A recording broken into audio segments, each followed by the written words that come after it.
I spent a bunch of time in the booth with those guys over the last 2 days, and it was a lot of fun.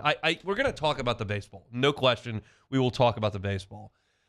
I'm going to spend this first segment just kind of talking about all the other stuff that we saw this weekend, because I think that was really cool to watch. And it was just a very memorable weekend on a lot of levels. I spend probably more time than I should at Alec Box Stadium in the fall. I don't know that it's a great use of my time to watch the team practice, but I like to do it. And so I do it a lot. And when you're sitting in that stadium in October and the team's out there scrimmaging and there's 50 people in the stands and it's quiet and I've got headphones in and whatnot, I'm oftentimes I'll look around and think about what I know the place will be in 8 months and how good it can be. And it was that this weekend. God, it was awesome. And I know that Saturday made a lot of people cranky. I get it. I really do.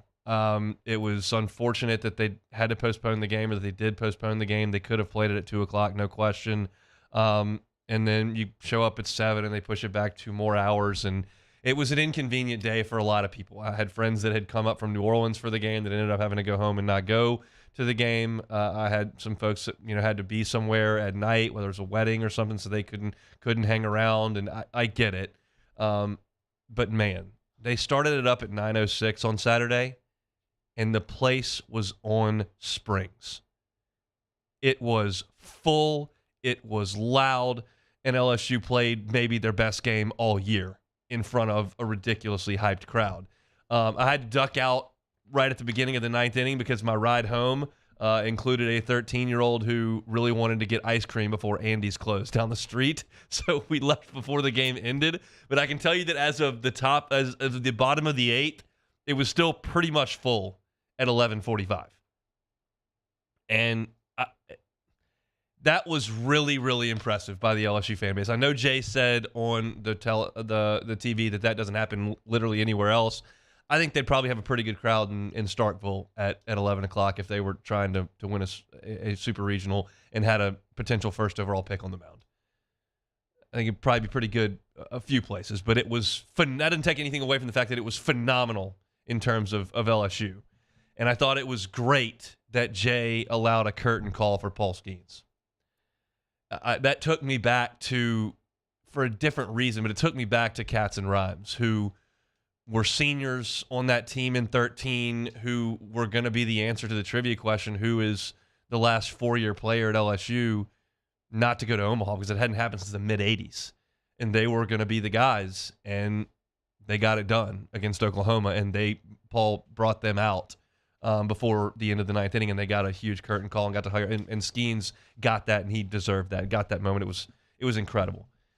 And Sunday, just a buzz around the box. Tailgating was awesome. The weather was good. And you got in there, and that's as good as it can get.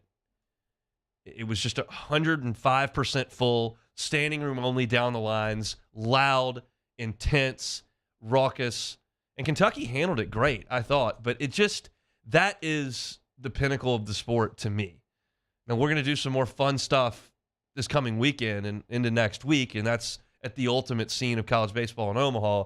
But the home crowd, the box, 11,000 people, LSU playing well. It was just such a great celebration of this team over the weekend. And then the emotion that you saw from some of the players over the weekend really hit home for me. Dylan Cruz has been nothing but brilliant and stoic for 3 years. And to see that moment for him on Sunday night with the 2-run double to put the game out of reach. I mean, I was videoing the at bat from my seat and to have it, and he circles around, and at that point I took the video and I texted my buddies, we're going to Omaha. Like that was it. And he's been so stoic for 3 years, and to show that emotion and that fire when he got to second base, where he's pointing to the LSU and popping his jersey, and the whole place is going nuts because we all knew what we were watching. We all knew we were watching Dylan Cruz's final at bat at the box, and that was nearly storybook. And I'm so happy that he gets to go to Omaha. He deserves to go to Omaha. It breaks my heart still that Kevin Gausman didn't get the chance. But everybody else that's come through here, really, that's been that decorated and that highly thought of, has at least made the trip. And Cruz gets to do it. The other guy that gets to do it right next to him is Trey Morgan. And he caught the final out, obviously, from Tommy White. And Trey is a guy that shows a lot of emotion. He had a brilliant weekend.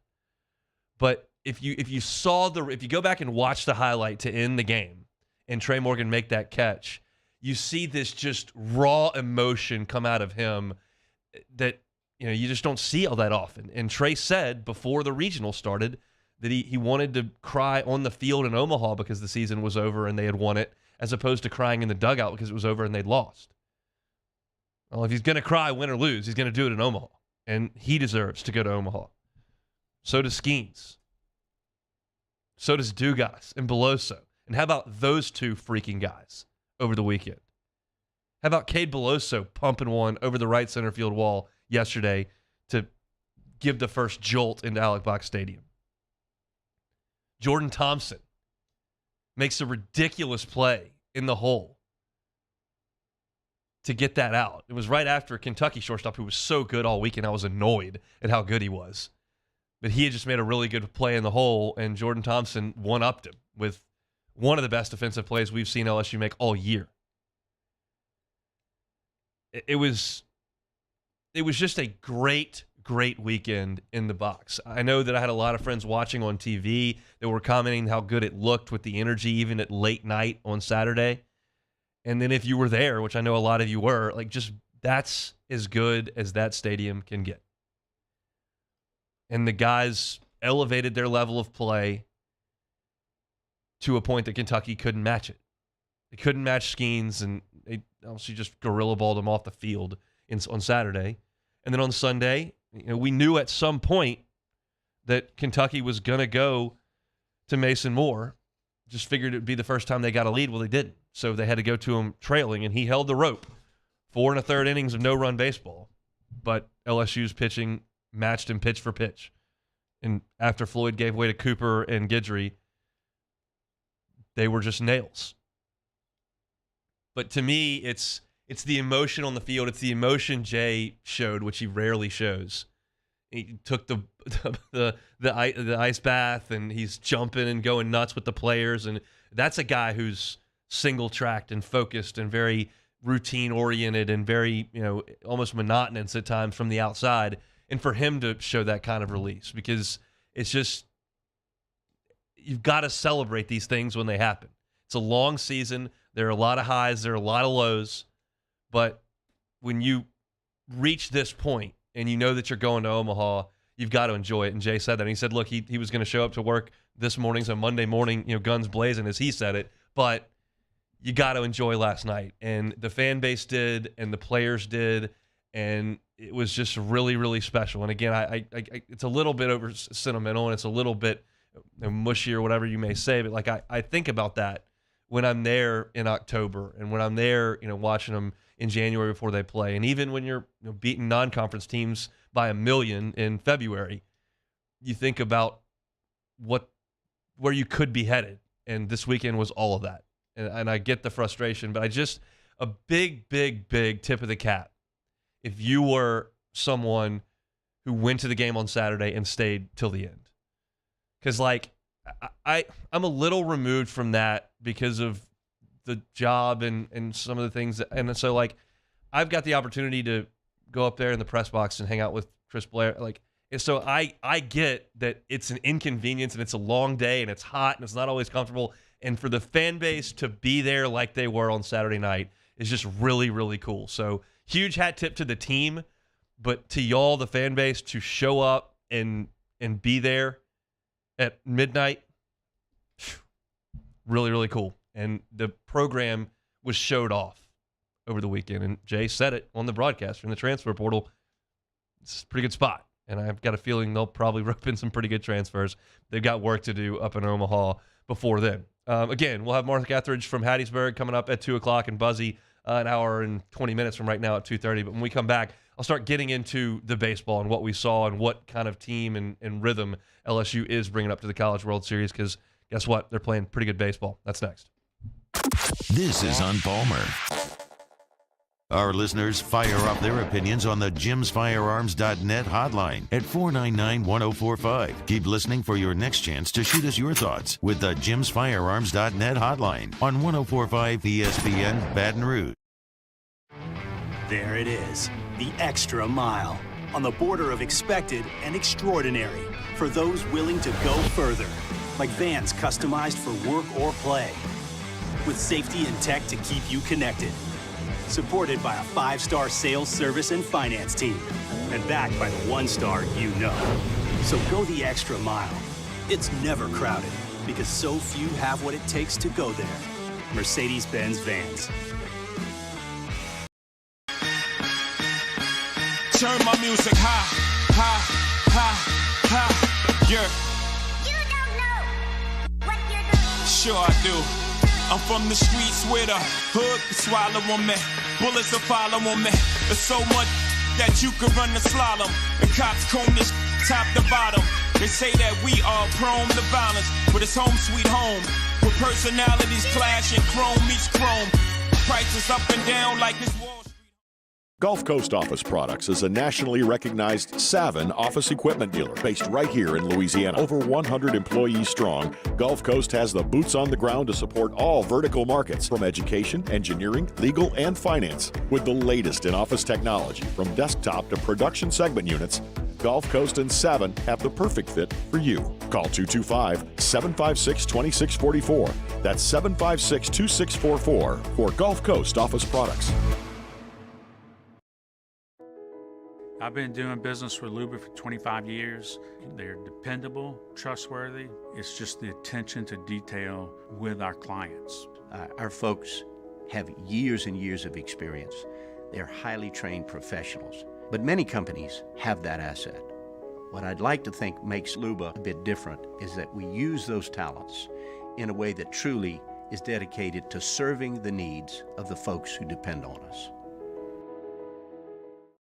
When is a taco more than just a taco? When it's Government Taco. Voted best tacos 3 years in a row by 225 Magazine, Government Taco puts the most delicious spin on tacos the capital area has ever seen. With creative combinations like the Magna Carrot, the Filibuster, or the Steak of the Union. Plus perfect tortilla chips paired with the best salsa and queso you've ever had. And happy hour every day from 3 to 6 p.m. and all day on Thursday. Government Taco, 5621 Government Street.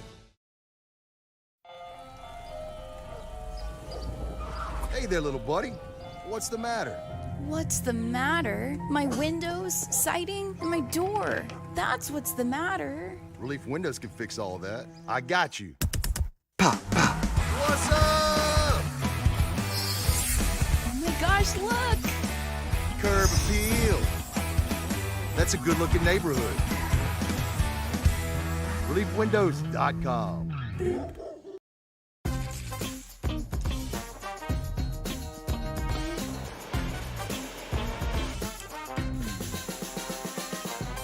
The best kept secret in town is out. Discover Tallulah at the Renaissance Hotel on Bluebonnet.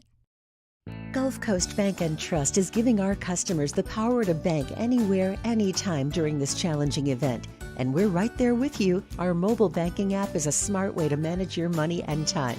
Gulf Coast Bank and Trust, the bank that cares about you. Follow us on Twitter at 1045ESPN to cast your vote in the Citizens Bank and Trust Poll of the Day. Vote daily inside Off the Bench, live at lunch on Palmer. And after further review, Citizens Bank and Trust brings you the Poll of the Day via Twitter at 1045ESPN. All right, let's say ah.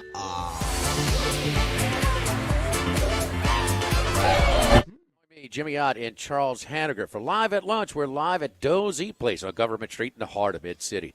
Live at lunch, 11 a.m. to 1 p.m. on 104.5 ESPN Baton Rouge.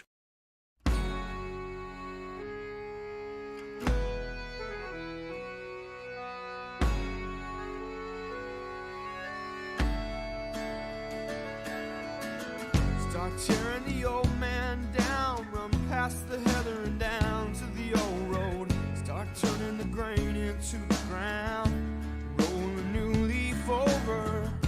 This is Hunt Palmer on 104.5 ESPN Baton Rouge. Little Counting Crows there, Casey. I see ya.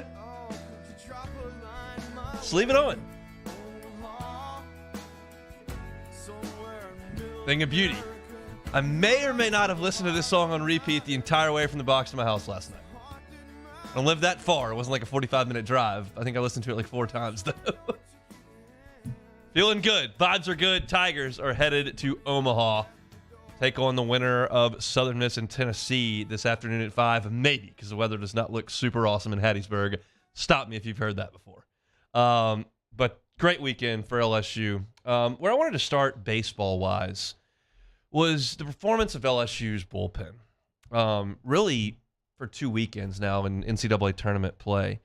In the Super Regional, LSU's bullpen went 7 innings of 3-hit, no-run baseball. They struck out 6 and walked 1. Again, 7 innings, 3 hits, no runs by the bullpen.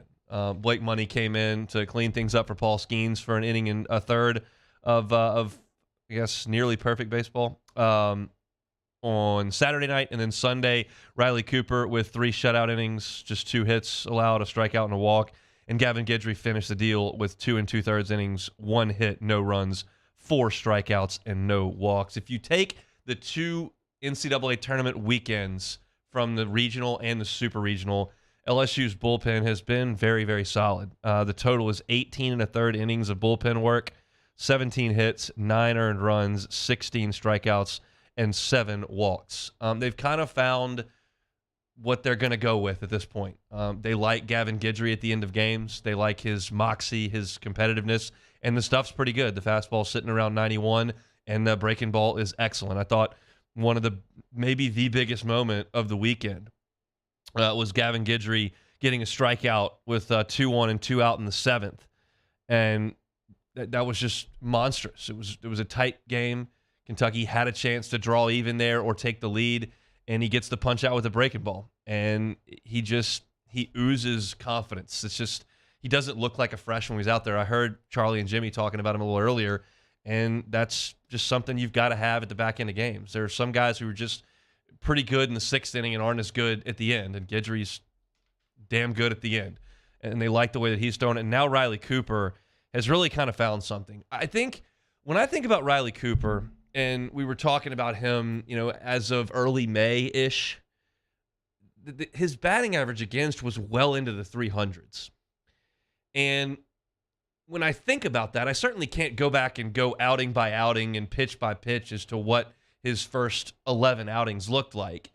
But when you're giving up a batting average well north of 300, sometimes there's some really bad luck involved in that. Statistically speaking, guys are not supposed to hit well over 300. I mean, you struggle to do that in batting practice. And Cooper's going to throw it over the plate, and it's not elite big league level stuff, but it's a 91-mile-an-hour fastball and a breaking ball. And I think he's continued to throw it over the plate, and now guys are not hitting well over 300. In fact, he's mowing folks down. In his last 3 outings, which include the SEC tournament, the regional, and the super regional, he's thrown 11 innings, given up 6 hits and 2 earned runs. He struck out 13 and walked 3. There are 2 guys on this team that when you hear Jay Johnson speak about them, he always says the same word. It's Josh Pearson and it's Riley Cooper. And the word he always uses is trust. I trust those guys. He trusts Josh Pearson to go up there, to not swing at bad pitches, to swing at good pitches, and to hit the ball hard or draw a walk more often than not. And he trusts Riley Cooper to throw it over the plate and get some guys out. He's not going to hit Pearson 3rd. He's not going to hit him 4th. He's not going to have Riley Cooper out there going 8 innings. He's not going to be the second starter. But he trusts those guys in their spots to get it done. And Cooper has been great the last 3 times out. Guidry has been great his last 6 times out. Look at these numbers from Guidry in his last 6 starts. His last 6 appearances, I should say. 8 innings, 4 hits, 1 run, 13 strikeouts, 1 walk. Y'all know by now. Y'all know. If you listen to the show, you know I went nuts after the Mississippi State game that Monday. 2 people brought it up to me at walk-ons on Saturday. I don't even know it. But y'all know when I said they went 0 for 20 on bullpen guys who they can trust to step in there and get some outs. And at that point, that was true. They simply did not have anywhere to turn in the bullpen. They had pushed every button they could possibly push. And at that point, they just couldn't find anything. And they have now. It's not perfect. The bullpen was not perfect in the regional. But we're not asking to be perfect. Have you seen Skeens pitch? Have you seen the lineup? We don't need perfect from the rest of you guys. We just need competence. We just need strikes. And that's what they're getting. And now at this point, you've got to imagine that you feel pretty good about the bullpen. I wasn't wild about Ty Floyd's start yesterday. I didn't think he was great. He had a couple breaking balls slip out of his hand. He just didn't seem comfortable. He got a couple of big strikeouts, which was great. But, 3 1/3, 7 hits, 3 runs. But he only walked 1. And that's just a major, major key to make them hit their way on. Gave up a couple solo home runs. Not going to kill you. We'll be fine.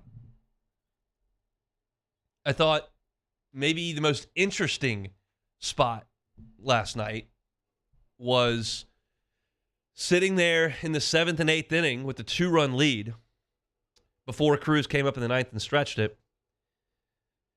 They got Thatcher Hurd up. And it was going to be a big point of contention, like, okay, are you going to go to what you think may be your best bullpen option and maybe compromise the next day, where you're going to have to go with Javen Coleman and Ackenhausen and those guys to try to get your way through a Game 3 with the season on the line? Or are you going to trust these guys, stick it out, and have Hurd ready to go in the next game? And that kind of decision may show up again in Omaha. But yesterday, Hurd was up. And there's a chance he was going to come in to pitch if things got hairy for Guidry. And then you stretched it, and it didn't really matter. Put anybody in there. But right now, LSU's pitching looks pretty good. And that's really, really encouraging. And oh, by the way, something you may not have noticed, you probably noticed Jordan Thompson's unbelievable play, but the defense has been better than it was a month ago. They started off rock solid on defense, and they were like tops in the country in fielding percentage, and then it went south there in the middle of SEC play. They were kicking around a little bit. But you look at the defense right now, and they've only made 3 errors in 5 NCAA tournament games. 3 total. They've been pretty clean. Now, there's a defensive side of this that I want to talk about that I'm not super wild about, but they're going to go with it. If you're noticing, and it might be tougher on TV to notice. If you're in the park, it's pretty obvious, but on TV, it might be tough. When left-handed hitters that are pull hitters come up, they're playing Jordan Thompson at second and Gavin Dugas at short. Gavin Dugas is a pretty compromised infielder. He's already a pretty average infielder, and now his arm's shot, or shoulder's shot. So he's just gutting it out there, but he's a well below average defender at this point. And if they think there's a left-hander that's probably going to put the ball on the ground to the right side, they'd rather Thompson be making that play, which I understand, but I don't know if Gavin Dugas can go in the hole, backhand the ball, and throw it across the diamond. I mean, if they hit, you're taking the chance that they just won't hit it over there. Now, we saw him make one play. They hit it at him. He picked it up, and he threw it had some arc on it, and it got to first base, but it wasn't a work of art. But if they hit the ball over there, especially to his backhand side, I'm not sure that he can make that throw across. But Thompson gives you more range and a better arm, and if you think that they're far more likely to hit it over there, well then, I guess I understand it. I'm just not totally wild about it. But I can tell that the staff is pretty anxious with Dugas over at second. They're pretty quick to go to Napolt late in the game, and they're moving him out of the ball's way to let Thompson go play second when left-handed hitters are up there. I mean, look, they've got a mountain of data. They got every player's swing, every swing they've made all year. And they've got all the numbers to how often they hit on the ground to the pull side, how often they hit on the ground to the opposite side. And so they're going to make those decisions based on numbers, not guesses. Not this guy's lefty, you might pull it. No, they've got his spray chart. They know where he hits it. But it's going to be a circus if they hit it to Dugas right. But the defense has been pretty solid. And if they play like this, they've got a real chance. They've got a real chance. Because you've got the ace, the lineup is seeing the ball really well, and you're playing some good defense, and the bullpen has kind of found its roles. How about this stat from last night that I didn't notice until I grabbed the box score? LSU had 9 hits last night.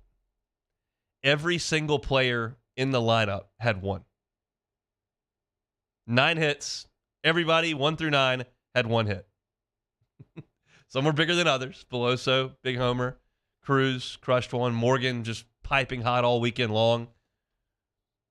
But there's not anybody that I would look at in that lineup and go, man, they're really scuffling right now. I mean, I don't know if Dugas is red hot and Jobert swung and missed a little bit this weekend, but it's a pretty good lineup. And somehow, some way, Josh Pearson has worked his way into this thing and has found the barrel. He didn't hit in the fall. He didn't hit early on. And then they've given him an opportunity late, and he's hitting lasers everywhere. He grounded out to short once, which was a missile.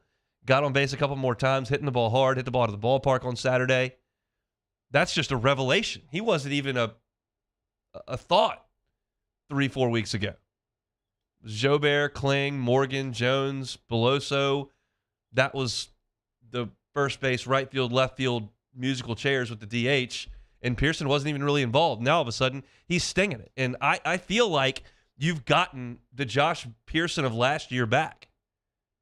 You didn't have him for a while, like basically a full calendar year, but that's the way I feel about him when he digs in now, and I did not feel that way a month and a half ago. But that's the evolution of a season. It's why it's such a fun journey to go on, where at a certain point you hope the best version of yourself shows up in June. And I would suggest that basically the best version of LSU has shown up to this point. Now, that can go away quickly. Chase Dolander may have something to say about that on Friday or Saturday. But they're playing really well right now. And it was a fun weekend to be out at the box as the Tigers punch their ticket to Omaha. We're going to talk with Mark Etheridge in 30 minutes. He will be in Hattiesburg this evening. Kind of want a sense of what everybody's got left pitching-wise, what the teams have looked like through a couple of games, and who he likes tonight. To get his thoughts on that, Buzzy Haydel was on the call all weekend long for the LSU Sports Radio Network. He is with us 1 hour from now at 2:30. Don't go anywhere. I'm going to go around the rest of the Super Regionals next on the Hunt Palmer Show.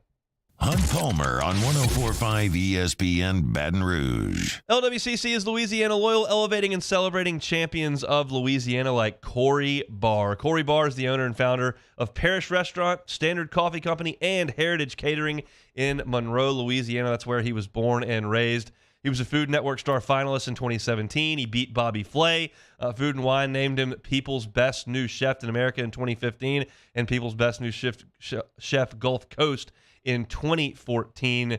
He's a culinary ambassador for our state and loves Louisiana, and he does a great job giving back through charitable efforts. That's why he's a champion of Louisiana. If you know of a champion of Louisiana like Corey Barr, we want to tell their story. Go to lwcc.com/champions. Check out the champions that we've featured on this show over the last 12 months, like Corey Barr, and nominate a champion of Louisiana. Could be a person, could be a nonprofit, could be a company. We'll tell their story right here if you go to lwcc.com/champions and nominate a champion of Louisiana. Corey Barr is June's champion of Louisiana. LWCC is Louisiana loyal. In times of need, get a full list of phone numbers, websites, and other important emergency information on the Demco Stormwatch page at 1045ESPN.com. There it is, the extra mile, on the border of expected and extraordinary, for those willing to go further, like vans customized for work or play. with safety and tech to keep you connected. Supported by a 5-star sales, service, and finance team. And backed by the 1-star you know. So go the extra mile. It's never crowded because so few have what it takes to go there. Mercedes-Benz Vans. Gulf Coast Office Products is a nationally recognized Savin office equipment dealer based right here in Louisiana. Over 100 employees strong, Gulf Coast has the boots on the ground to support all vertical markets from education, engineering, legal, and finance. With the latest in office technology from desktop to production segment units, Gulf Coast and Savin have the perfect fit for you. Call 225-756-2644. That's 756-2644 for Gulf Coast Office Products.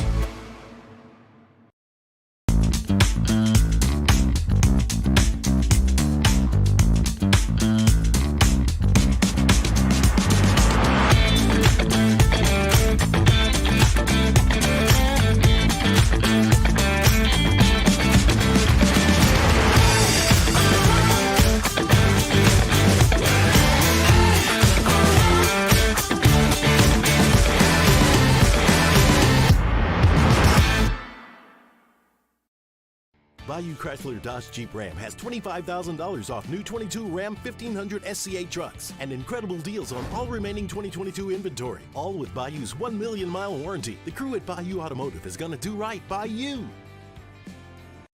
The world's leaders in obesity research, obesity medicine, and obesity science are right here. We're doing something that no one's ever done or trying to answer a question that no one's ever asked before. Pennington is a real jewel when it comes to research. We are finding the solutions to the world's worst chronic disease, which is obesity. Louisiana needs Pennington Biomedical. I've been doing business with Luba for 25 years. They're dependable, trustworthy. It's just the attention to detail with our clients. Our folks have years and years of experience. They're highly trained professionals. But many companies have that asset. What I'd like to think makes Luba a bit different is that we use those talents in a way that truly is dedicated to serving the needs of the folks who depend on us. When is a taco more than just a taco? When it's government taco, voted best tacos 3 years in a row by 225 Magazine. Matt Moscona inviting you to join us for Monday's AFR, presented by Relief Windows. We are recapping the weekend at the box, hopefully starting to preview the College World Series. Join us Monday's AFR 3 to 6, 104.5 ESPN Baton Rouge.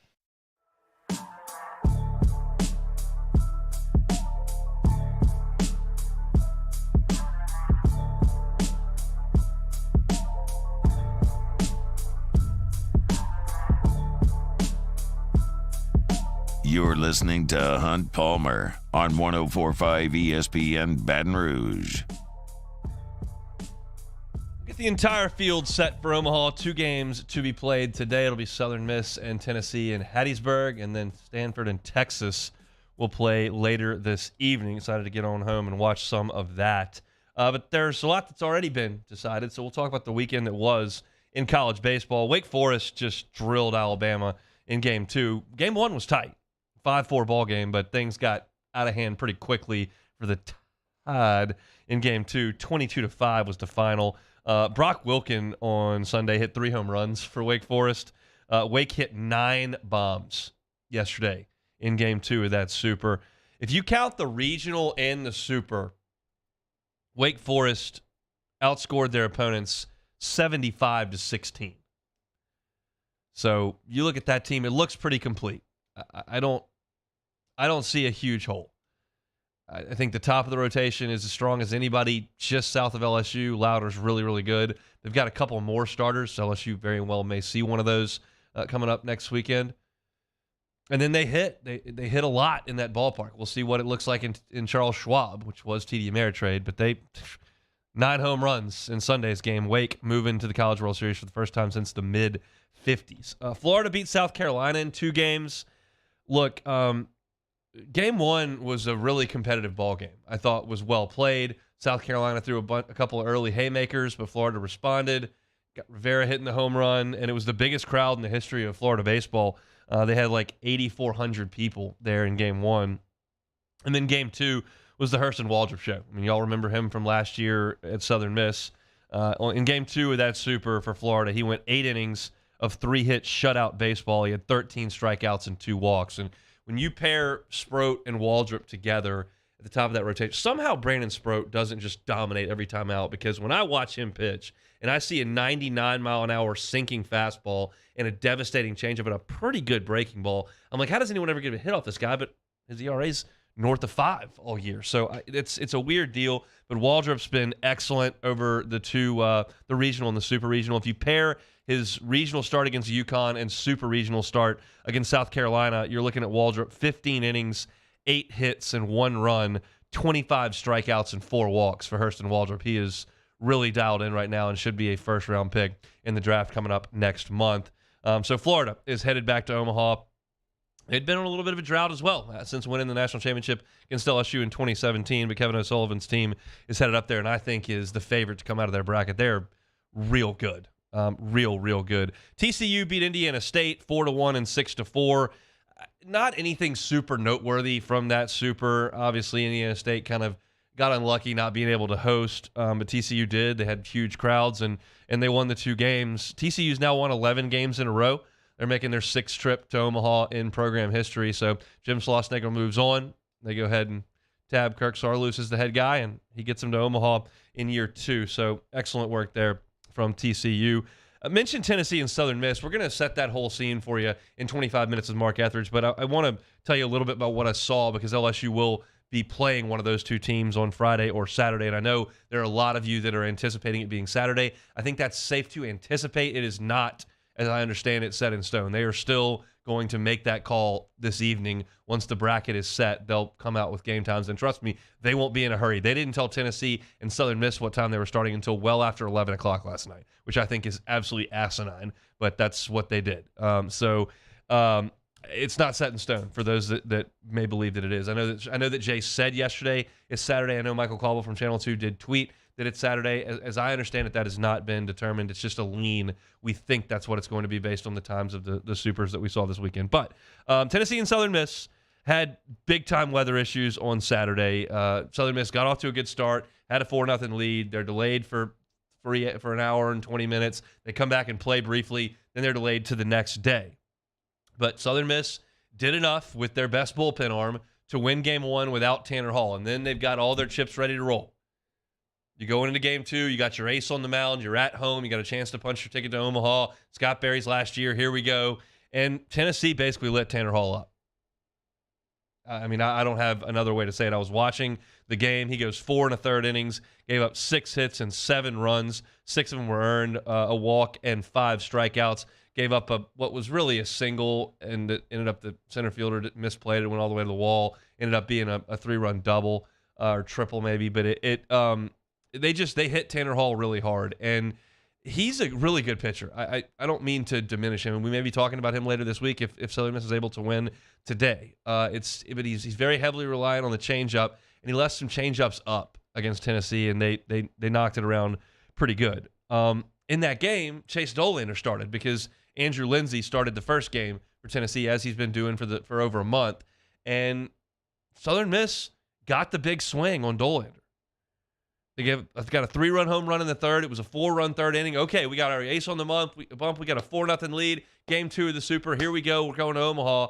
And then Chase Dolander buckled down and retired 18 of 19 that he faced.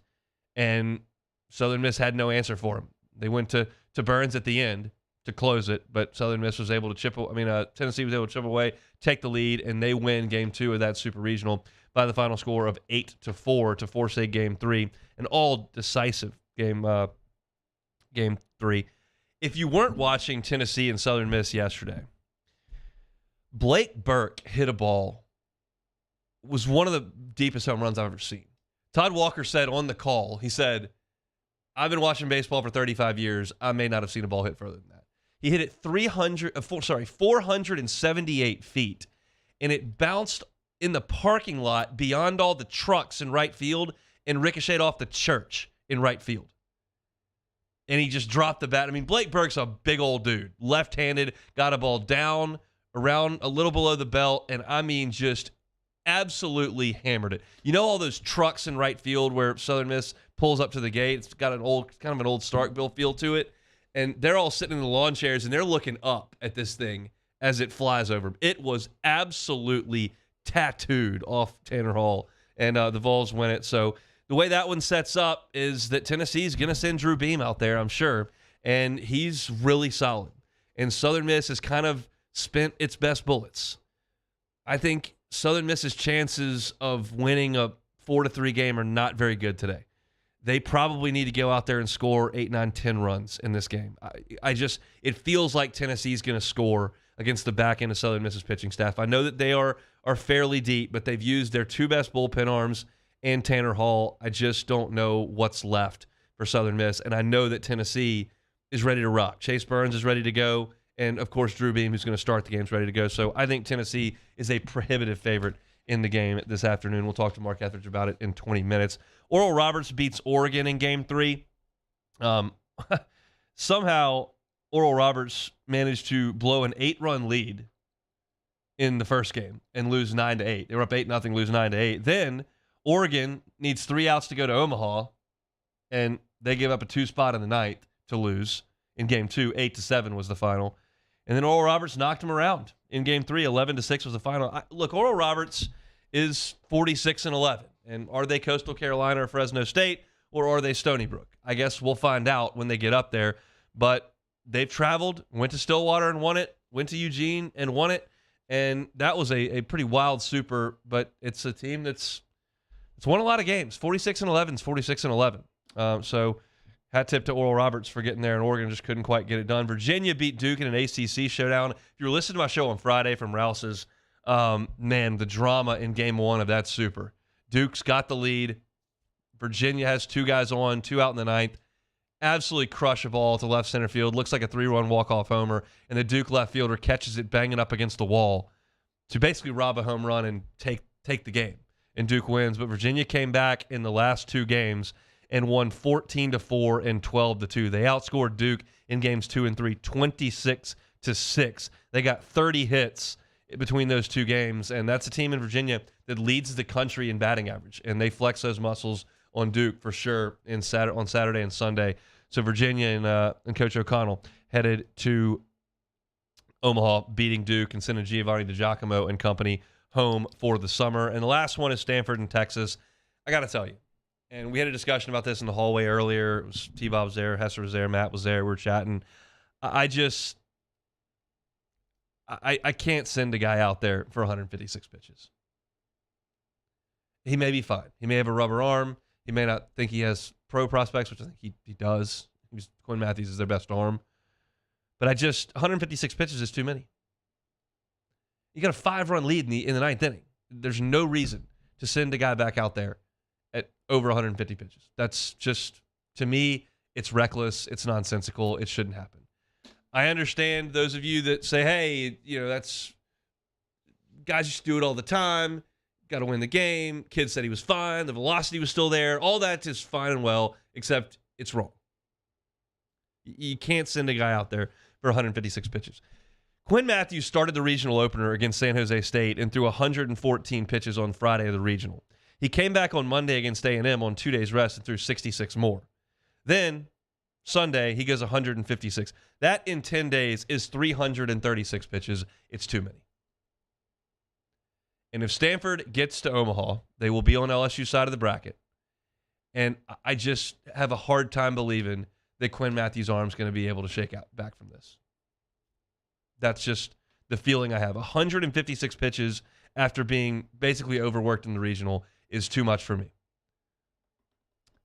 But shout out to Stanford for knocking LeBaron Johnson around. 4 1/3 innings, 7 hits, 4 earned runs, 4 walks, 4 strikeouts. Not a great line from LeBaron Johnson. Stanford was able to get to him, which Miami was not the week before that. He's really good. He throws hard. He's got a good breaking ball. Stanford's offense is good. And look, they should be going to Omaha. They led 5-2, headed to the ninth inning of Game 1 on Saturday, and gave up a 5 spot to Texas and lost the game by 2 runs. Bullpen let them down. Maybe that's why you got to go to Quinn Matthews for 156 pitches, because you don't trust anybody in the bullpen that gave it up in game one. But I just don't like the idea of him throwing that many pitches. We'll see if he's the guy. If they can win today, we'll see if they throw Quinn Matthews at Wake Forest coming up on Friday or Saturday. But I just got to imagine that arm does not feel very good today, and I just think they overdid it. I think they overdid it by about 20 pitches. I'm not a doctor. I'm not a pitcher. It just feels excessive to me. But we'll see. That's your look around the Super Regionals. Mark Etheridge with us in 15 minutes talking Southern Miss and Tennessee. That will be LSU's opponent in Game 1 in Omaha, whenever that may be. Take a time. We'll come up with some football. ESPN top 10 defenses in college football. Does LSU make the list? And where's one of their opponents on that list as well? That's next. This is on Palmer. Our listeners fire up their opinions on the jimsfirearms.net hotline at 499-1045. Keep listening for your next chance to shoot us your thoughts with the jimsfirearms.net hotline on 1045 ESPN Baton Rouge. There it is, the extra mile, on the border of expected and extraordinary, for those willing to go further, like vans customized for work or play, with safety and tech to keep you connected. Supported by a 5-star sales, service, and finance team. And backed by the 1-star you know. So go the extra mile. It's never crowded, because so few have what it takes to go there. Mercedes-Benz Vans.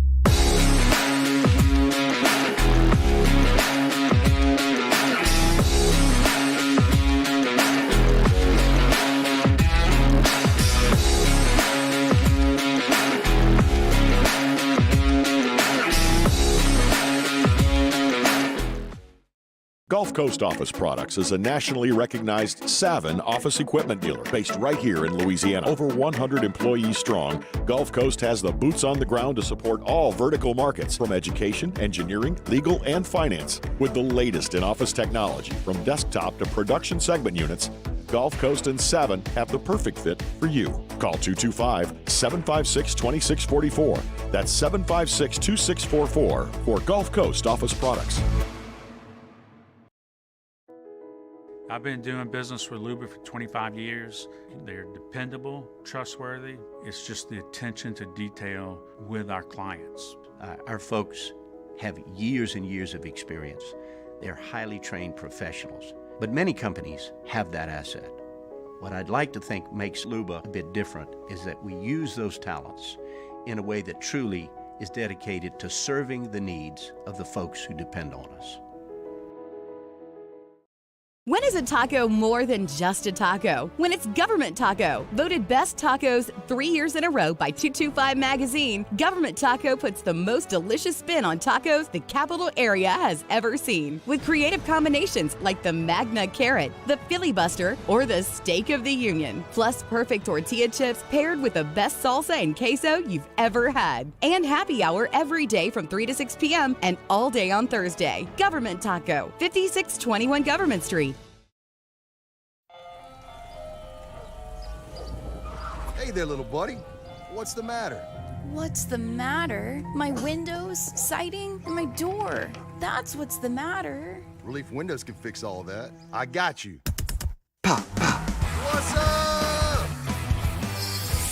Oh my gosh, look! Curb appeal. That's a good-looking neighborhood. ReliefWindows.com.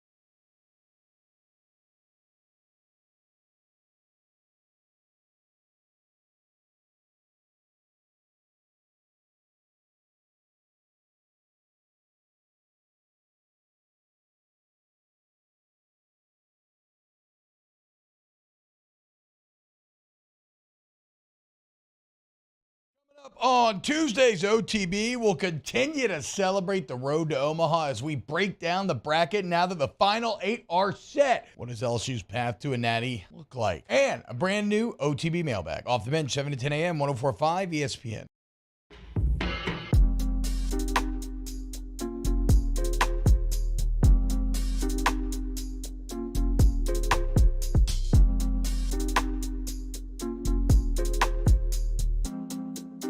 This is Hunt Palmer on 104.5 ESPN Baton Rouge.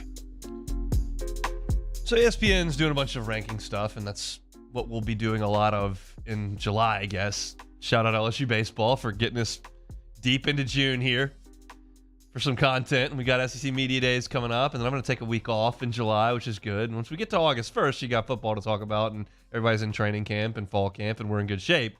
But there is a list season for sure in the summer, and ESPN today came out with a story ranking the top 10 defenses in college football entering the season. You would not be shocked to learn that Georgia is thought of as number one. They got all 10 first-place votes in this little straw poll that they did.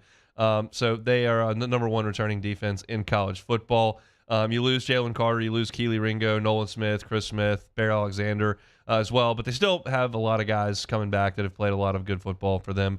Number two is Michigan. The Michigan Wolverines, the second best defense in college football, according to this crew. Alabama, number three.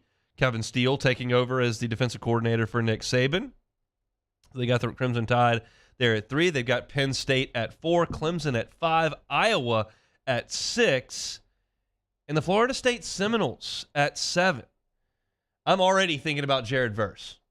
He was a nightmare in the Superdome, and we're going to have to deal with him come Labor Day weekend. Now, I feel pretty good about Will Campbell. I feel pretty good about Emory Jones, but somebody is going to have to deal with Jared Verse. And they brought in a big-time transfer that LSU was, I think, interested in. That's Fentrell Cypress, second-team All-ACC corner a year ago, so he pulls in. So Florida State, the number 7 defense in college football. Number 8, your Fighting Tigers of LSU. They say it always starts right up front with any defense, and getting Mason Smith back healthy at tackle is a huge boost for LSU. They mentioned Mekhi Wingo as a force in the middle as well, and then throw in one of the best pass rushers in the SEC, outside linebacker Harold Perkins, and the Tigers will be a load for any opposing offensive line trying to block them. I would tend to agree that LSU's front 7 does look pretty salty, but just another reason to look at that game Labor Day weekend in Orlando and be like, man, is this important? I mean, both programs really, really, really need that football game. And you've got Florida State coming in at number 7 in this list, and LSU coming in at number 8 on this list. So a couple teams that should have some pretty good defenses. Incidentally, rounding out the crew, Texas A&M at number 9.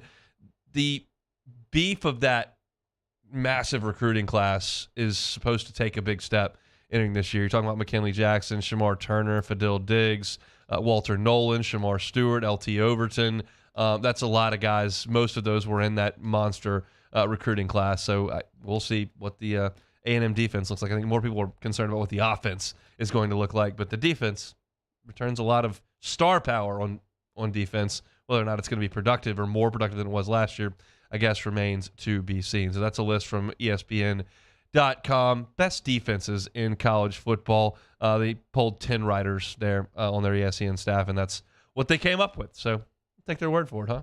There's your little football sprinkled in. We may do a little bit of football a little bit later coming up at 2:15. But a lot of baseball in hour number 1. Open the show kind of talking about the weekend that was in the box. Not necessarily from a baseball perspective, but just the energy, the emotion, the moments, the atmosphere. All of that was really, really fun over the weekend. I talked about that at the top of the show. Then got into LSU's bullpen, some of the defensive pieces that LSU is putting together now, and kind of just talked about where this LSU team is. So you want to do that? You can catch it on demand. 1045ESPN.com's on demand tab, Apple Podcasts, Spotify, Google Podcasts, or of course on YouTube, where y'all are hanging out in the Bayou Ford chat. Appreciate that very much. You can always catch our stuff on demand. Hour number 2 going to be a lot of fun. Got a couple of guests to get to. Buzzy Haydel is going to join us at 2:30 after SportsCenter. Mark Etheridge from Hattiesburg, Mississippi. Who do you think LSU's going to play? That's next. Follow us on Twitter at 1045ESPN to cast your vote in the Citizens Bank and Trust Poll of the Day. Vote daily inside Off the Bench, live at lunch on Palmer. And after further review, Citizens Bank and Trust brings you the Poll of the Day via Twitter at 1045ESPN. I drove myself to the ER, had heart surgery, and drove myself home 24 hours later, feeling fine. Starting running again after the procedure, I'm getting excited thinking about it. I had no pain, nothing. I felt great. And right then and there, I was like, oh my God, I'm back. I'm back. It's just amazing. Ochsner Health. Long live you. Bayou Ford has up to $7,000 off MSRP plus 0% financing on new 23 Ford F-150 XLT trucks and incredible deals on all remaining 2022 inventory. All with Bayou's 1 million mile warranty. The crew at Bayou Ford is going to do right by you.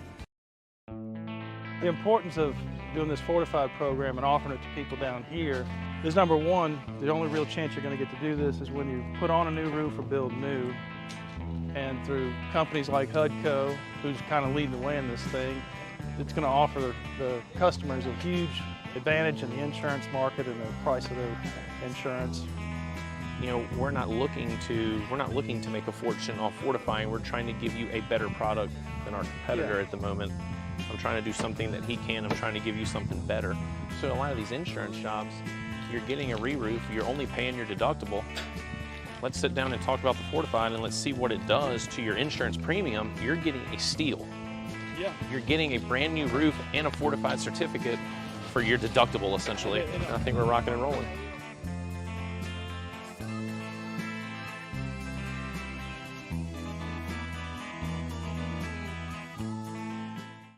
Gulf Coast Office Products is a nationally recognized Savin office equipment dealer based right here in Louisiana. Over 100 employees strong, Gulf Coast has the boots on the ground to support all vertical markets, from education, engineering, legal, and finance. With the latest in office technology, from desktop to production segment units, Gulf Coast and Savin have the perfect fit for you.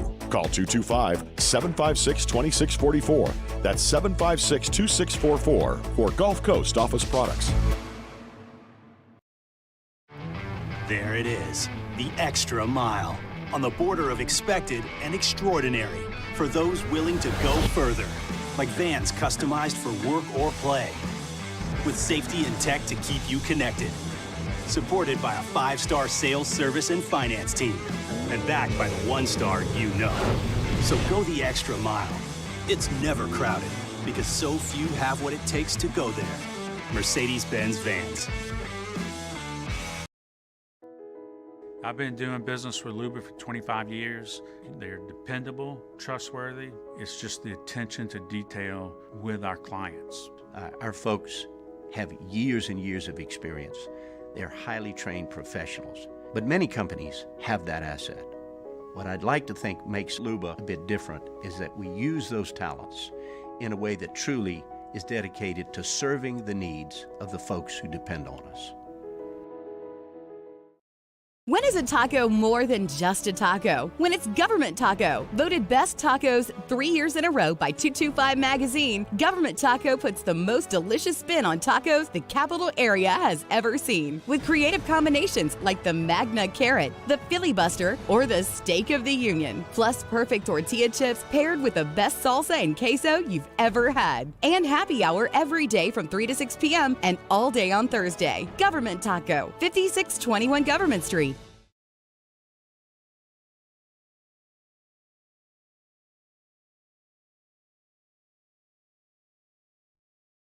This is SportsCenter.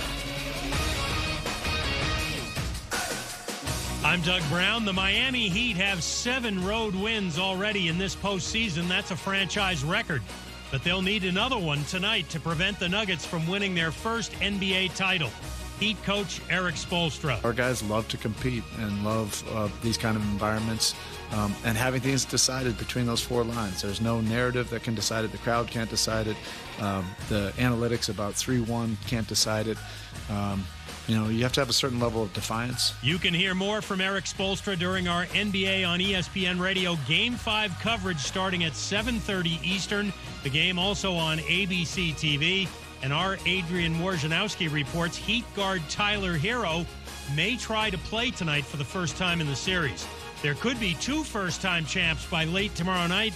The Golden Knights lead the Stanley Cup Final 3-1 over the Panthers. Game 5 in Las Vegas Tuesday night.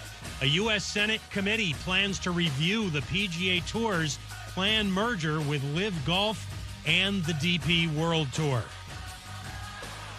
Think O'Reilly Auto Parts for all your car care needs. They're close, convenient, and have the parts you need fast, along with excellent customer service from professional parts people you can trust. Stop by your local O'Reilly Auto Parts today or visit O'ReillyAuto.com.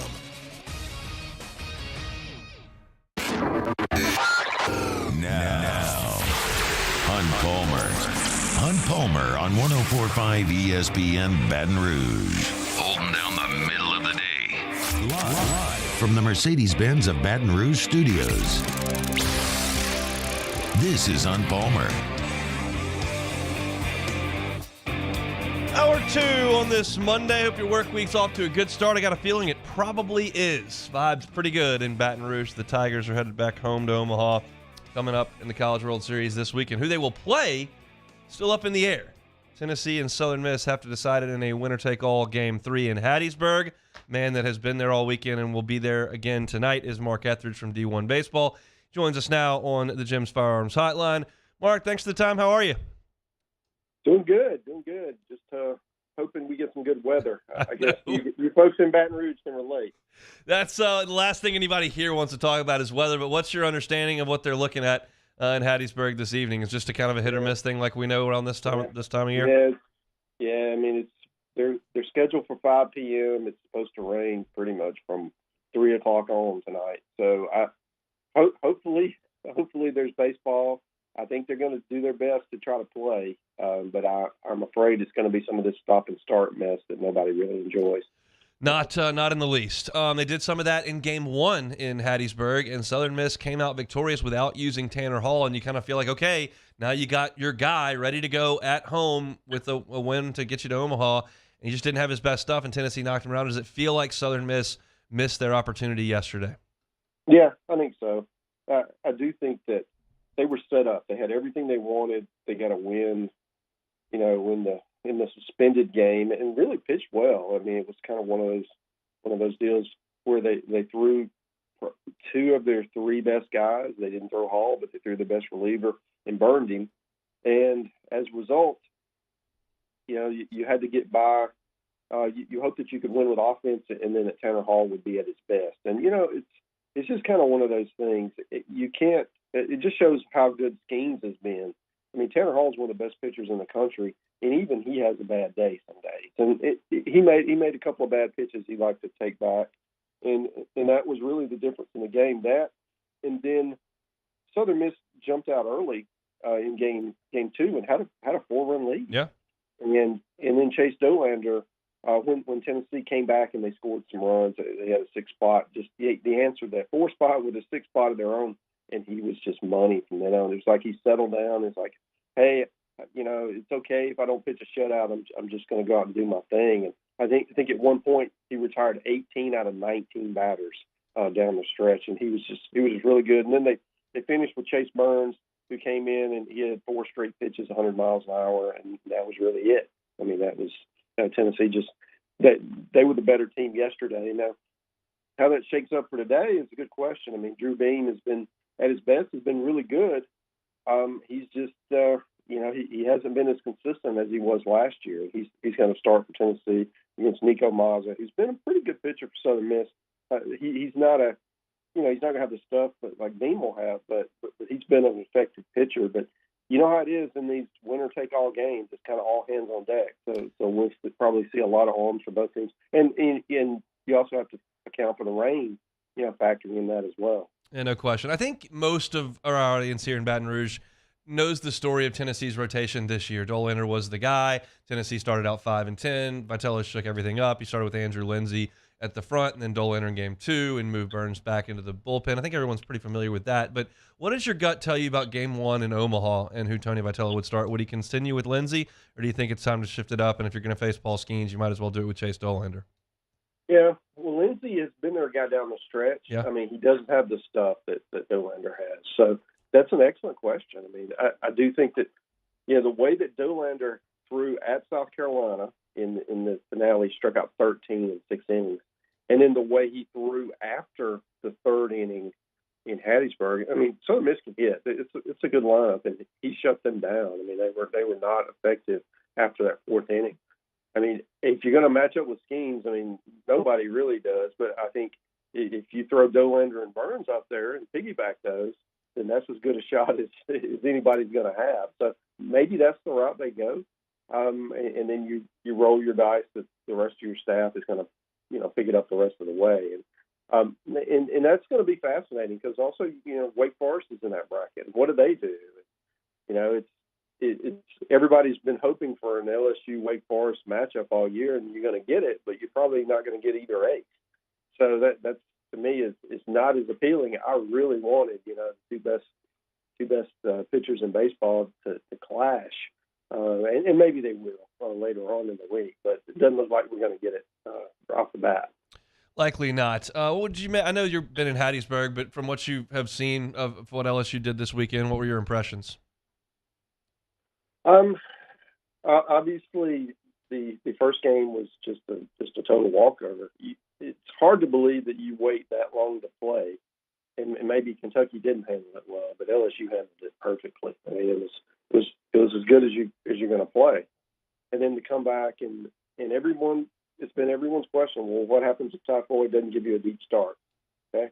Well, the bullpen answered some questions. Riley Cooper came through, and then Gavin Guidry at the end. I mean, that's if they're going to get that kind of bullpen effort, then this great big vulnerability we've all been talking about for the last 6 weeks or so has been negated. And of course, everybody loves the offense, and so I think that's the thing. If the bullpen is better, and we didn't even see Thatcher Hurd, he's certainly been on an upswing for the latter part of the year. So LSU is right back to where they were as one of the favorites to win the whole thing.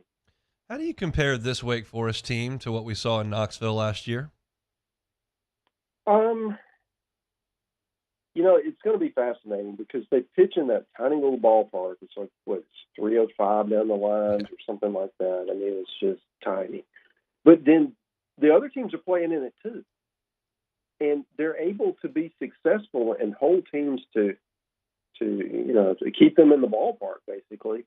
And then obviously they're really good on the road too. So I am curious how their style will transition to Omaha, where the ballpark plays really big. I mean, I know in today's world everybody hits home runs, and I'm sure there'll be plenty, but there'll be a lot of balls that would be out of most ballparks that will not be out in Omaha. They'll be loud outs. So how will they adjust to that? I feel like that it's a team, because they're in the ACC and they haven't gone through. I mean, they didn't play Clemson. They haven't gone through some of the better teams in the country like an SEC club would. There's a little bit of kind of doubt that they're really that good. And boy, did they hammer Alabama. Yeah. Who has been playing really well. I mean, that first game was kind of anybody's game, but the second one, they just removed all doubt. So for me, that was kind of a credibility thing that they are, that certainly with the way they rolled through a regional, weren't really tested and certainly emphatically won the super regional. They're really good. I'm eager to see how they'll do against the best of the best, but to this point, they've passed every test. Chatting with Mark Etheridge from D1 Baseball. He and Joe Healy formed the D1 Extra, SEC Extra team over there at D1. It is fantastic stuff. Joe was in Baton Rouge this weekend. Mark headed to Hattiesburg for the finale this evening. Cruising around LSU's bracket, last piece is Stanford and Texas this evening. I'll ask you, what did you think about Quinn Matthews going 156 last night?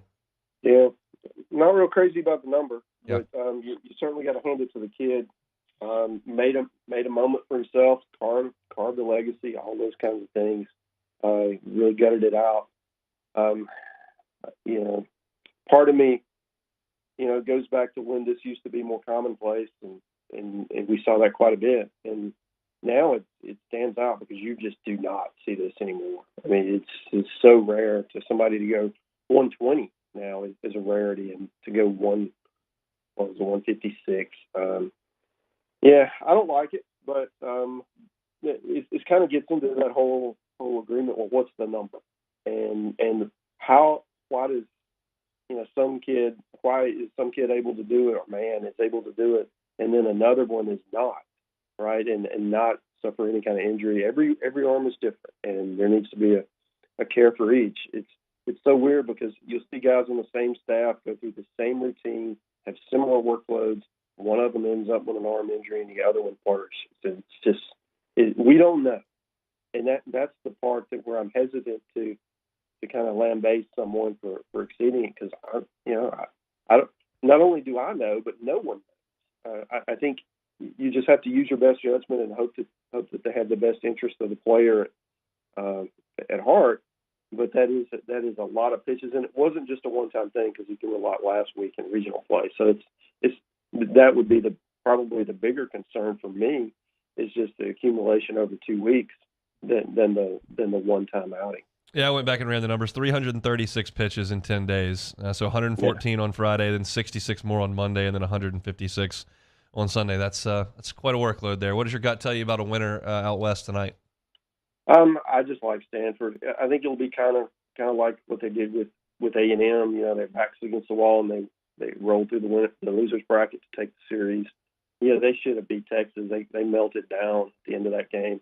The question is, what do they do pitching-wise? They obviously don't have a ton of confidence in their bullpen, right, after blowing the big lead and then using Matthews the way they did yesterday. But they didn't use anybody, so they should be fresh. I do think that their offense, though, will carry the day, and Stanford will advance. We'll try to dodge some rain over there in Mississippi. Enjoy the baseball. Thanks, Mark. Absolutely. Take care. He's Mark Etheridge, D1 Baseball, part of the SEC Extra team with Joe Healy. Does an awesome job. Got to shake Joe's hand this weekend up in the press box. We obviously visit with him every Thursday over the last 16 weeks, but Joe was in Baton Rouge, and Mark is manning the fort in Hattiesburg, and they'll try to get some baseball underway at 5 o'clock over there and to decide who's headed to Omaha to face Paul Skeens and the LSU Tigers. How quickly after that dog pile you think you start thinking about Paul Skeens? Did it take a minute, or is it an immediate thing like, oh, this is great, but that's not going to be a lot of fun? We'll see.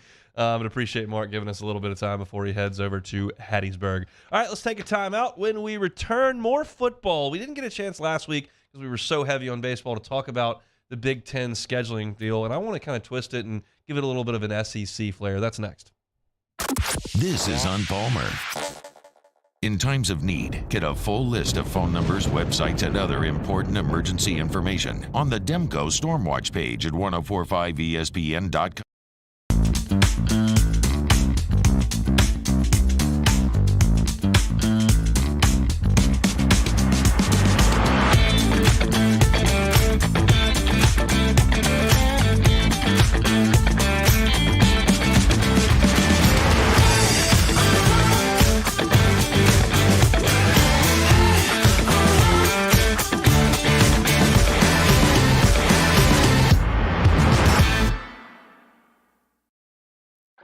Oh, hey, what's up? It's Big V and Bubba, 100.7 The Tiger Morning Show. We'd love for you to join us every weekday, 4 a.m. till 9 a.m. Yeah, everything you want in a show. Country music. We got laughs. We got celebrity in-studio guests. We just need you. Join us every weekday morning, 4 a.m. to 9 a.m., right where it all started. That's right. Louisiana's country station, 100.7 The Tiger.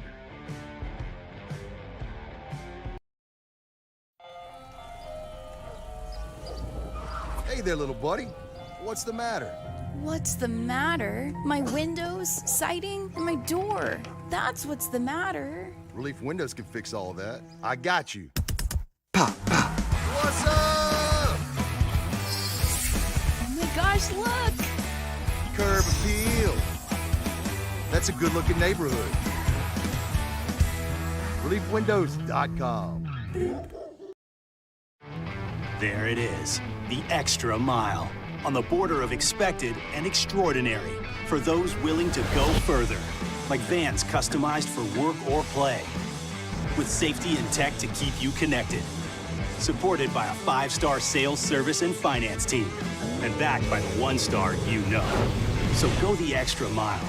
It's never crowded because so few have what it takes to go there. Mercedes-Benz Vans. Gulf Coast Office Products is a nationally recognized Savin office equipment dealer based right here in Louisiana. Over 100 employees strong, Gulf Coast has the boots on the ground to support all vertical markets, from education, engineering, legal, and finance. With the latest in office technology, from desktop to production segment units, Gulf Coast and Savin have the perfect fit for you. Call 225-756-2644. That's 756-2644 for Gulf Coast Office Products. I've been doing business with Luba for 25 years. They're dependable, trustworthy. It's just the attention to detail with our clients. Our folks have years and years of experience. They're highly trained professionals. But many companies have that asset. What I'd like to think makes Luba a bit different is that we use those talents in a way that truly is dedicated to serving the needs of the folks who depend on us. When is a taco more than just a taco? When it's Government Taco. Voted best tacos 3 years in a row by 225 Magazine, Government Taco puts the most delicious spin on tacos the capital area has ever seen. With creative combinations like the Magna Carrot, the Filibuster, or the Steak of the Union. Plus perfect tortilla chips paired with the best salsa and queso you've ever had. And happy hour every day from 3 to 6 p.m. and all day on Thursday. Government Taco, 5621 Government Street. Hey, it's Matt Musso. Join me Monday through Friday for your daily update on LSU baseball with Musso at the Box, presented by New Orleans Flooring. Wherever you get your podcast, Apple, Spotify, Google, and check out New Orleans Flooring. 2 locations, Metairie and Prairieville, or NOLAFlooring.com.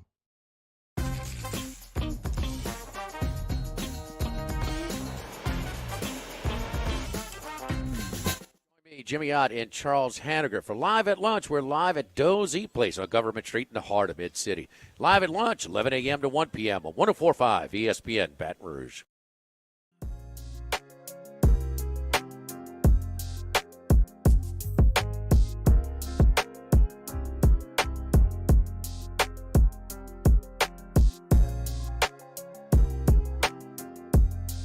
You're listening to Hunt Palmer on 104.5 ESPN Baton Rouge. Buzzy Haydel in 12 minutes. Tiger National Champion, member of the LSU Sports Radio Network, was on the call for the regional and super regional up there with Doug Thompson and Chris Blair. Well, 3-man game with those 3 guys. It was good this weekend. I spent some time up there with them during both games. Little football here before we get to Buzzy. This is a last week story, I know, but we just got swallowed up by the Super and didn't quite get to it, and I wanted to spend a little bit of time on it.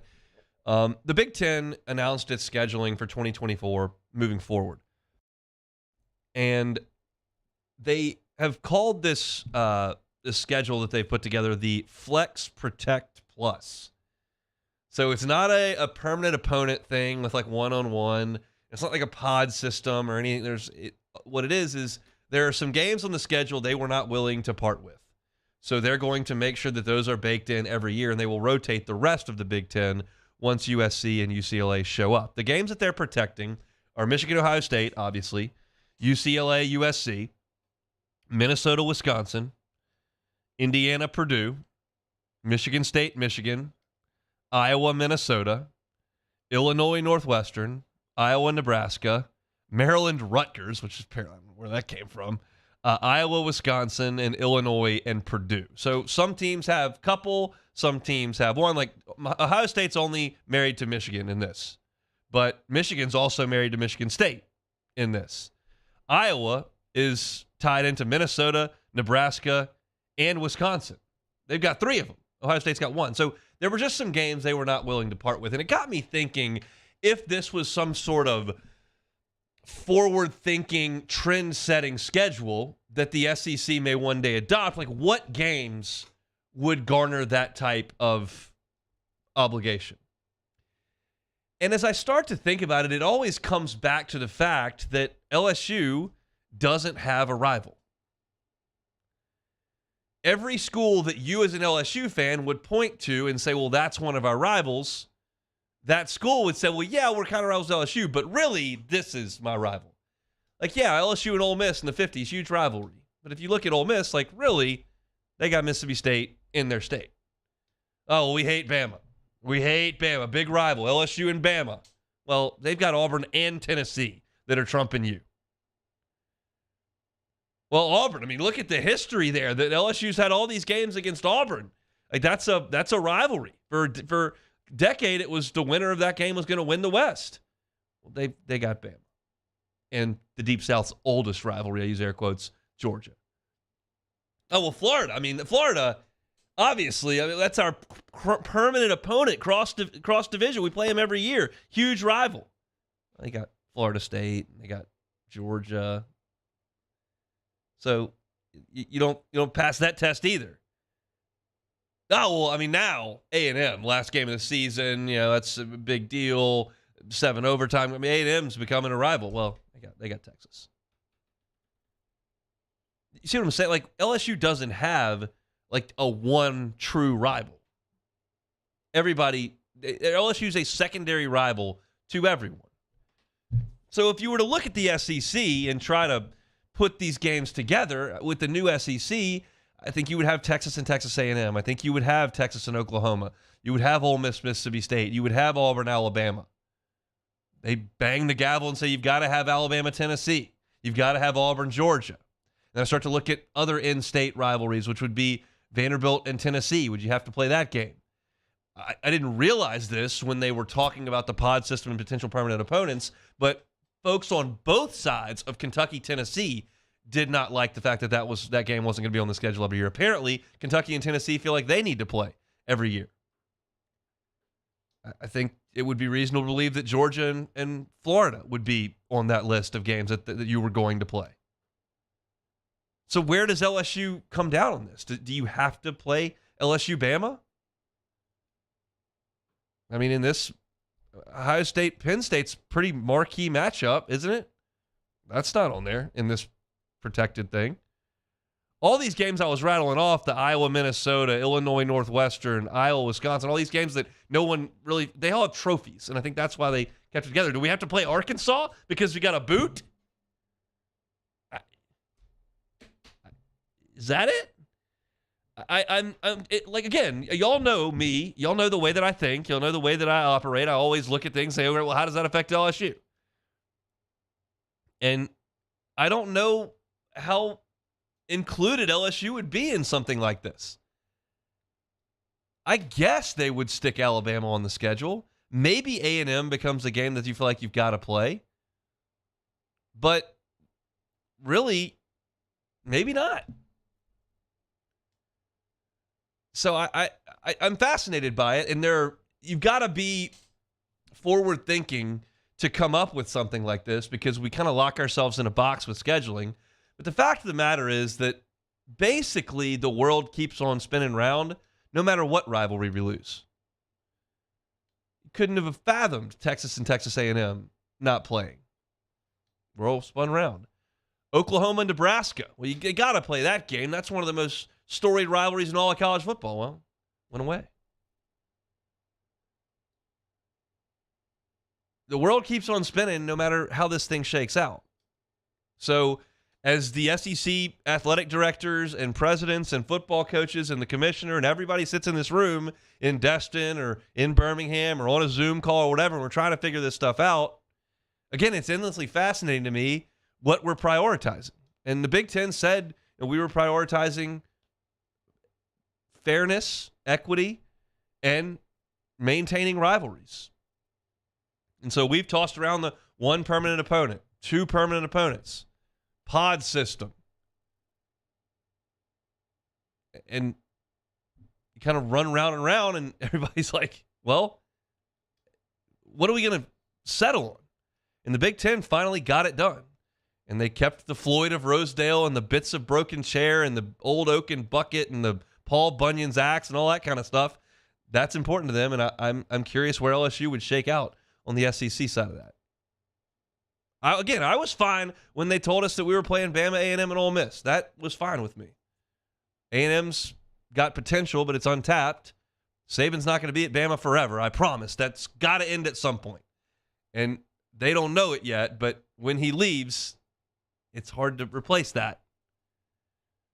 and Ole Miss is Ole Miss. So that seemed okay to me. But I'll, I guess, stand back here and tap my foot and wait until they decide what they're going to do. The Big Ten seemed to get it figured out. The SEC still, we'll let you know. But right now, Greg Sankey's losing that battle, and the coaches and athletic directors are winning that battle. And if they continue to win it, then we don't get any progress because they just want to sit pat at 8 games. And it just doesn't seem like that's the end game here. Maybe they'll get ESPN to play ball and they'll get ESPN to come up with some more money, but contractually they're not obligated to. So my thing is, doesn't feel like that's going to happen. It's back to that follow the money thing. It's not exactly earth shattering, but it is what it is. I don't know if we're making any progress there. But hey, they got that Iowa-Minnesota game on the schedule in the Big Ten. Don't worry, you're not going to miss Illinois and Purdue. And I'll tell you what, Maryland-Rutgers, every year, baby. We're not skipping it once. How is that? What rivalry is that? Maryland-Rutgers. Whatever. We'll shift back to baseball here. Buzzy Haydel, of course, on the 2009 championship team and on the LSU Sports Radio Network, is going to join us coming up next on the Hunt Palmer Show. Hunt Palmer on 104.5 ESPN Baton Rouge.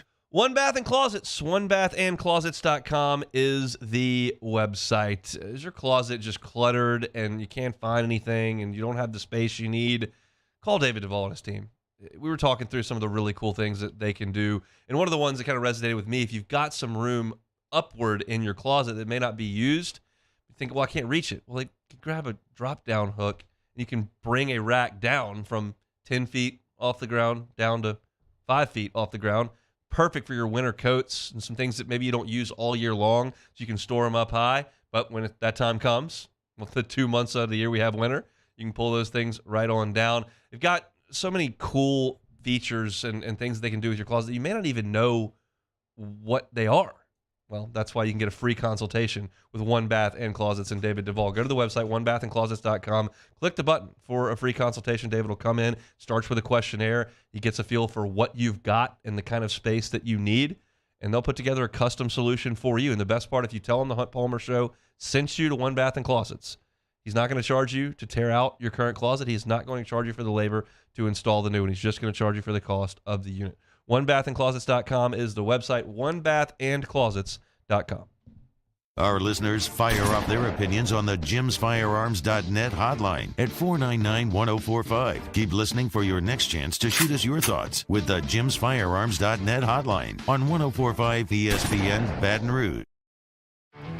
There it is, the extra mile, on the border of expected and extraordinary for those willing to go further, like vans customized for work or play, with safety and tech to keep you connected. Supported by a 5-star sales, service, and finance team. And backed by the 1-star you know. So go the extra mile. It's never crowded because so few have what it takes to go there. Mercedes-Benz Vans. Hello, Samantha, dear, I hope you're feeling fine. And it won't be long until I'm with you all the time. But until then, I spend my money up right down on my last dime.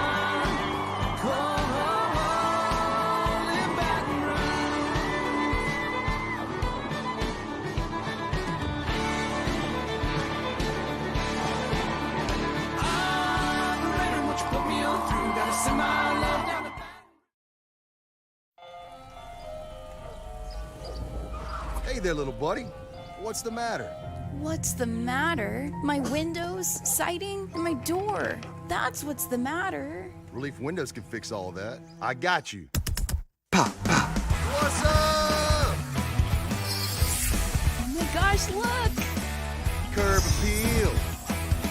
That's a good-looking neighborhood. ReliefWindows.com. Gulf Coast Office Products is a nationally recognized Savin office equipment dealer based right here in Louisiana. Over 100 employees strong, Gulf Coast has the boots on the ground to support all vertical markets, from education, engineering, legal, and finance. With the latest in office technology, from desktop to production segment units, Gulf Coast and Savin have the perfect fit for you. Call 225-756-2644. That's 756-2644 for Gulf Coast Office Products. I've been doing business with Luba for 25 years. They're dependable, trustworthy. It's just the attention to detail with our clients. Our folks have years and years of experience. They're highly trained professionals. But many companies have that asset. What I'd like to think makes Luba a bit different is that we use those talents in a way that truly is dedicated to serving the needs of the folks who depend on us. When is a taco more than just a taco? When it's Government Taco. Voted best tacos 3 years in a row by 225 Magazine, Government Taco puts the most delicious spin on tacos the capital area has ever seen. With creative combinations like the Magna Carrot, the Filibuster, or the Steak of the Union. Plus perfect tortilla chips paired with the best salsa and queso you've ever had. And happy hour every day from 3 to 6 p.m. Matt Moscona inviting you to join us for Monday's AFR, presented by Relief Windows. We are recapping the weekend at the box, hopefully starting to preview the College World Series. Join us Monday's AFR 3 to 6, 104.5 ESPN Baton Rouge.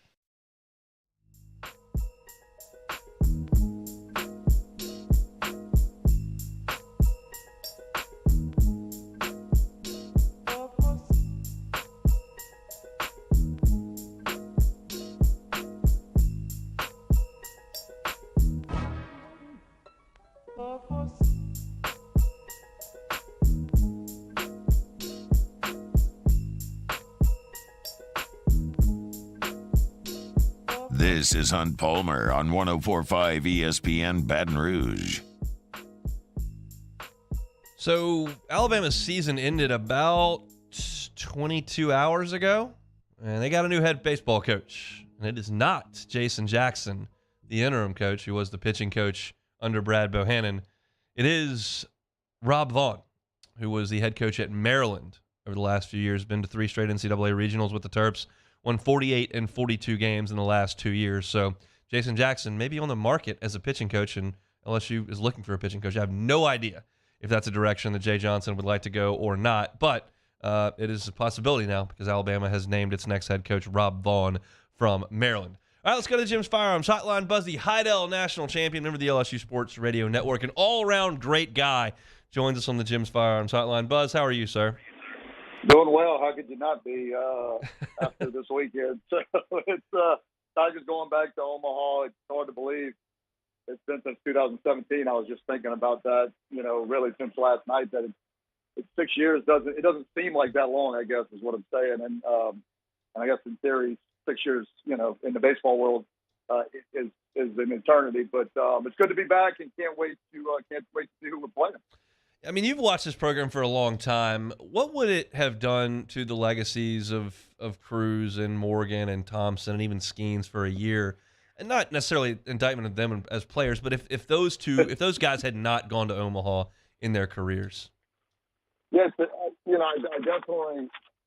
It doesn't make them any less of a player, right? Because they're going to be in the big leagues, and you got guys on teams that weren't great that made it to the big leagues, and I remember a guy like Charlie Furbish. He was here for 1 year, and that's a name that you probably know, Hunt, because you're a guy who keeps up with the baseball program. But a lot of people don't even know who Charlie Furbish is. But he played on the 07 team, a bad team, didn't even have a great record, but pitched in the big leagues for a number of years.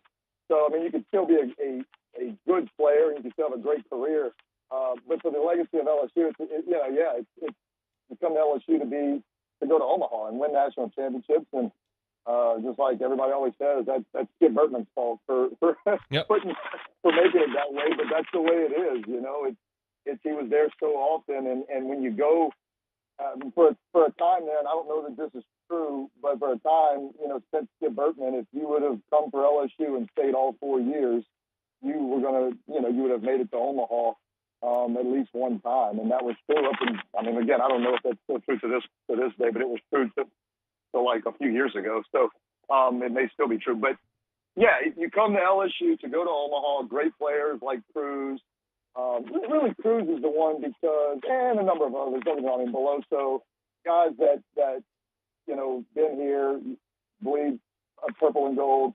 You want them to have that experience because there's nothing like it. I mean, you go there, everybody treats you like things. And look, LSU fans are the greatest. But I was talking to a buddy of mine this morning. It's like they're when you make it to Omaha, it's just different. You're rock stars the whole year, but you're mega rock stars when you get this far and you punch a ticket and people are loving on you. So I'm happy for those guys. I'm happy for his teams who made the decision with the transfer portal to come to LSU, and everything he talks about is that it's a great experience, and he's so happy that the fans embraced him, and it's just a good time to be a Tiger. My first LSU baseball game as a student, Charlie Furbush was on the mound. They were playing St. Mary's, and it was about 39 degrees, and I sat through all 9 innings. I think he struck out like the first 7 guys he faced or something. But yeah, that season didn't go super great. That was Paul's first year, but y'all made it to Omaha the next year, and it was full steam ahead after that. How cool was the Cruz moment last night after the double? Yeah, I mean, short of him hitting it over the scoreboard, I mean, it was, what you didn't want to look. I mean, he had walked 4 times up to that point, I believe, and they should have walked him there. In all honesty, I mean, I think the game. I don't think they were going to score off a Guidry anyway. I think it was all but over with that crowd. But what was it? A 3-run lead? Did he make it 8-3? Wasn't it 6-3 when he got the hit? So I mean, 6-3 going into the 9th as opposed to 8-3. I mean, you feel like you got a glimmer of hope, but. Again, they probably should have walked him again, but I'm glad they did, and I'm glad they gave him an opportunity. To swing. I mean, it was like as soon as that ball, 3-1 anywhere close to the plate, and I even told Doug and Chris on the broadcast, I'm like, if I'm Cruz here, I may swing at a ball that's 8 feet over my head just to give me another swing because I don't want to walk up this time with the crowd on their feet and the moment, the moment was just, it was there for him to do what he did, and so. He's absolutely smoked that ball to left field too. But yeah, great moment. Icing on the cake, all those things, and man, a guy like that in schemes on Saturday. I mean, I hope everyone realizes how great of players they are. I think everybody does, but it's the last time you'll see him in a Tiger uniform at Alex Box Stadium. So it's been a great run, and I'm glad again that he's able. I'm glad he's getting to Omaha, but I'm glad he was able to have that moment too. I guess the only thing that would have been better. I don't blame Jay. I mean, the game wasn't that out of hand, but the only thing that could have been better is if they would have, pinch ran somebody for him and have him come off and, ride away in the chariot, if you will. But it was an awesome moment. What has made the difference for this bullpen? That was the Achilles heel, especially after Mississippi State when they lose a 9-run lead and they've lost 2 series in a row. But now they've been pretty solid in postseason. Yeah, I mean, confidence is a big thing. Look, confidence is one, too. It's Gavin Guidry. I mean, Guidry was a guy who came in, and you didn't hear a lot about him, at least I didn't, from a pitching standpoint. I always say this. Anybody who signs at LSU and shows up on campus is good.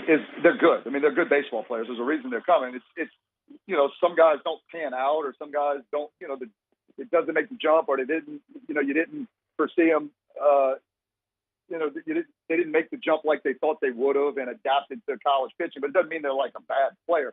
So you don't know, they're good. It's are they going to adapt and how early are they going to adapt? But I mean, Gavin Guidry for me is a difference maker right now, and why LSU.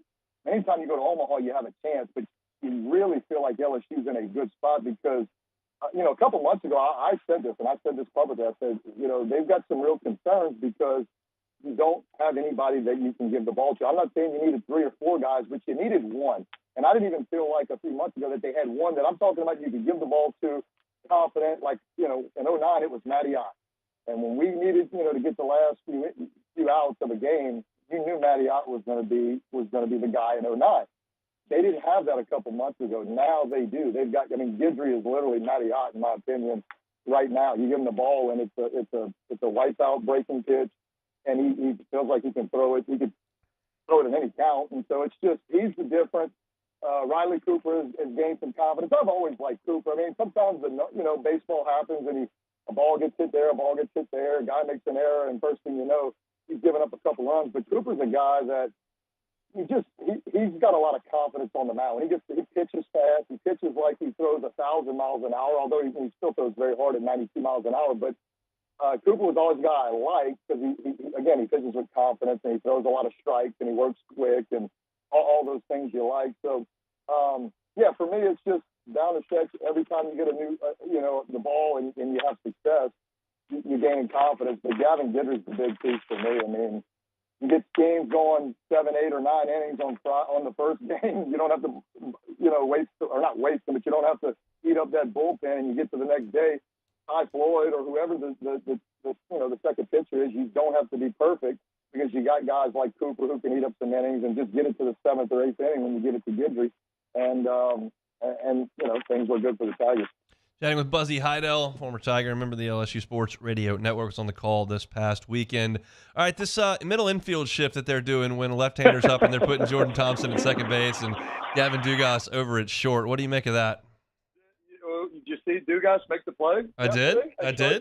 I was looking for you because I was, you and I had just had that discussion, and Doug actually said something. See, Buzzy, he can make the play, and of course he can make the play, but he's not going to make the tremendous play, in the hole or anything like that. I don't make much of it. I mean, I'm not to get off my lawn, old school guy. I realize things are changing, and I actually made a point. I said, look, with how data-driven everything is now, they should just have a chart on every hitter, and whatever percentage of wherever they hit the ball, they should just move Jordan Thompson to that position. Like if the guy hits to left field all the time, let's just move Jordan Thompson. If he's whatever. I mean, if center field, put Jordan Thompson in center field. I mean, so I don't, it's fine. I mean, I don't make too much of it. It's, I'll say this. The only thing, I feel like you can get criticized way more than you can get praised for making that call, if that makes sense. Like, they're never gonna say, oh, Jay Johnson lost in the game because they didn't make the switch and put Thompson at second. But you could see a scenario where a play needs to be made late in the game and it hits Dugas at short and he doesn't make it, and then you put yourself out there. But look, coaches with confidence put themselves out there a lot. I mean, Coach Maneri did it in 2009 when he made the move and put Nola at shortstop. That was a big move that not a lot of people probably agreed with at the time, but it ended up being the right move, and it worked out, and we won the national championship. So, again, I don't make too much of it. It's fine right now. I don't know that it's really helped us. I don't know that it hasn't cost us certainly. So we'll see if they keep going with that in Omaha. Last one here, Buzz. Appreciate your time here. What do you like? You like their chances? I really do. And look, I know that's the easy answer, right? We're LSU fans, but they're again, I want to be clear. I said a couple, when people would ask them, like, look, they're a really good team, make no mistake about it, but there were some concerns, and those concerns were, at the time, we didn't have a third pitcher. You don't need 3 dominant guys. You need 2 really good guys. I think we've got that, and you need a third guy that can throw a lot of strikes and keep you in games, and then you've got to have one guy that you can count on out of the bullpen, and then a couple other guys that you know what you're going to get. So they've got all those things now. 2 months ago, they didn't. I mean, that's just the reality of it. A season's long, they get better.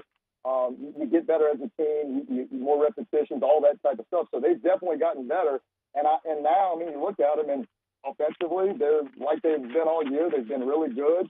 You could even argue better. I mean, White seems like he's kind of came out of the semi-slump, if you want to call it. Cruz, the semi-slump, again, if you want to call that, with a guy hitting 430 plus, you call it a slump. But they're all, seems like they're out of their little skids.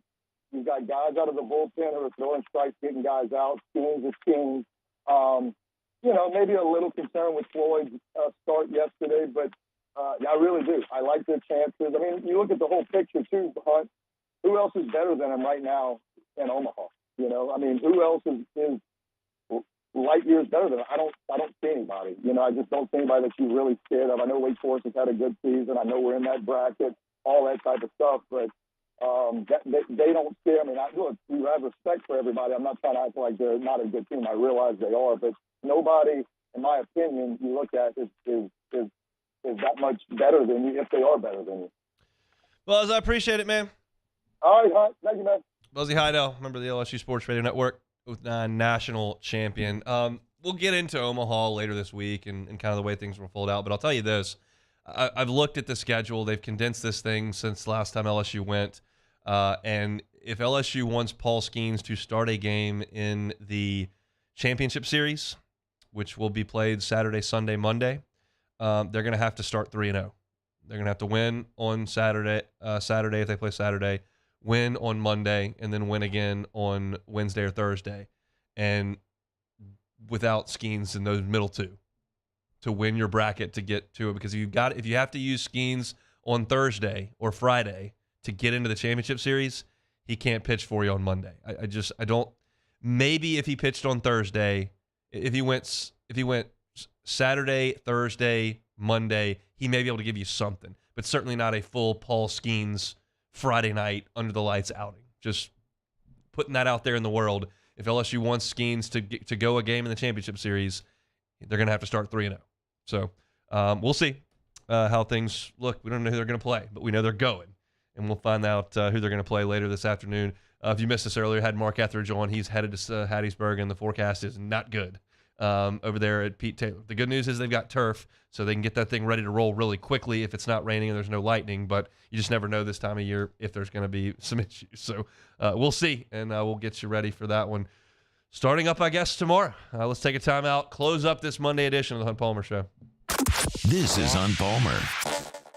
In times of need, get a full list of phone numbers, websites, and other important emergency information on the Demco Stormwatch page at 1045ESPN.com.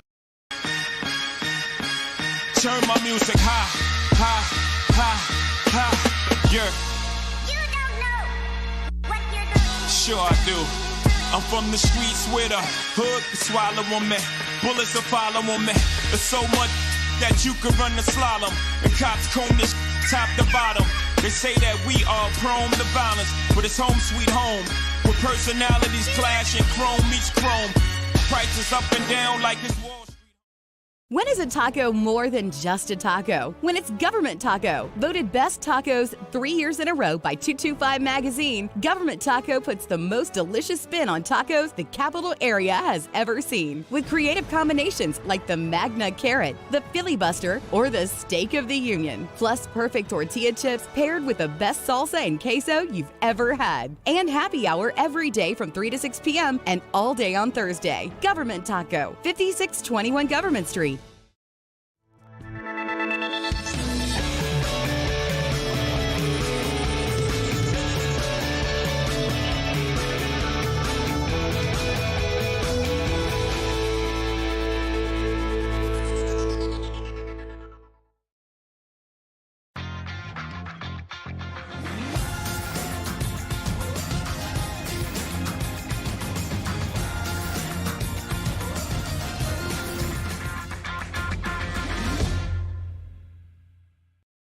Electricity is all around us, and our families depend on it.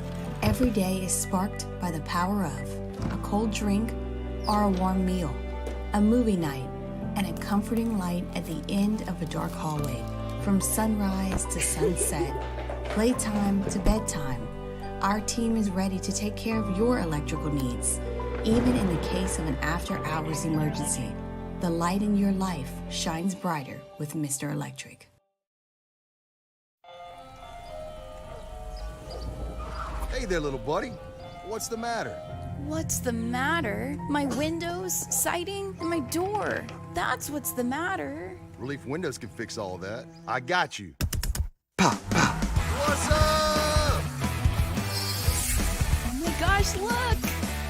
Curb appeal. That's a good-looking neighborhood. ReliefWindows.com. Gulf Coast Office Products is a nationally recognized Savin office equipment dealer based right here in Louisiana. Over 100 employees strong, Gulf Coast has the boots on the ground to support all vertical markets from education, engineering, legal, and finance. With the latest in office technology from desktop to production segment units, Gulf Coast and Savin have the perfect fit for you. Call 225-756-2644. That's 756-2644 for Gulf Coast Office Products. I've been doing business with Luba for 25 years. They're dependable, trustworthy. It's just the attention to detail with our clients. Our folks have years and years of experience. They're highly trained professionals, but many companies have that asset. What I'd like to think makes Luba a bit different is that we use those talents in a way that truly is dedicated to serving the needs of the folks who depend on us. There it is, the extra mile, on the border of expected and extraordinary for those willing to go further, like vans customized for work or play, with safety and tech to keep you connected. Supported by a 5-star sales, service, and finance team, and backed by the 1-star. On Tuesday's OTB, we'll continue to celebrate the road to Omaha as we break down the bracket now that the final 8 are set. What does LSU's path to a natty look like? And a brand new OTB mailbag. Off the bench, 7 to 10 a.m., 104.5 ESPN.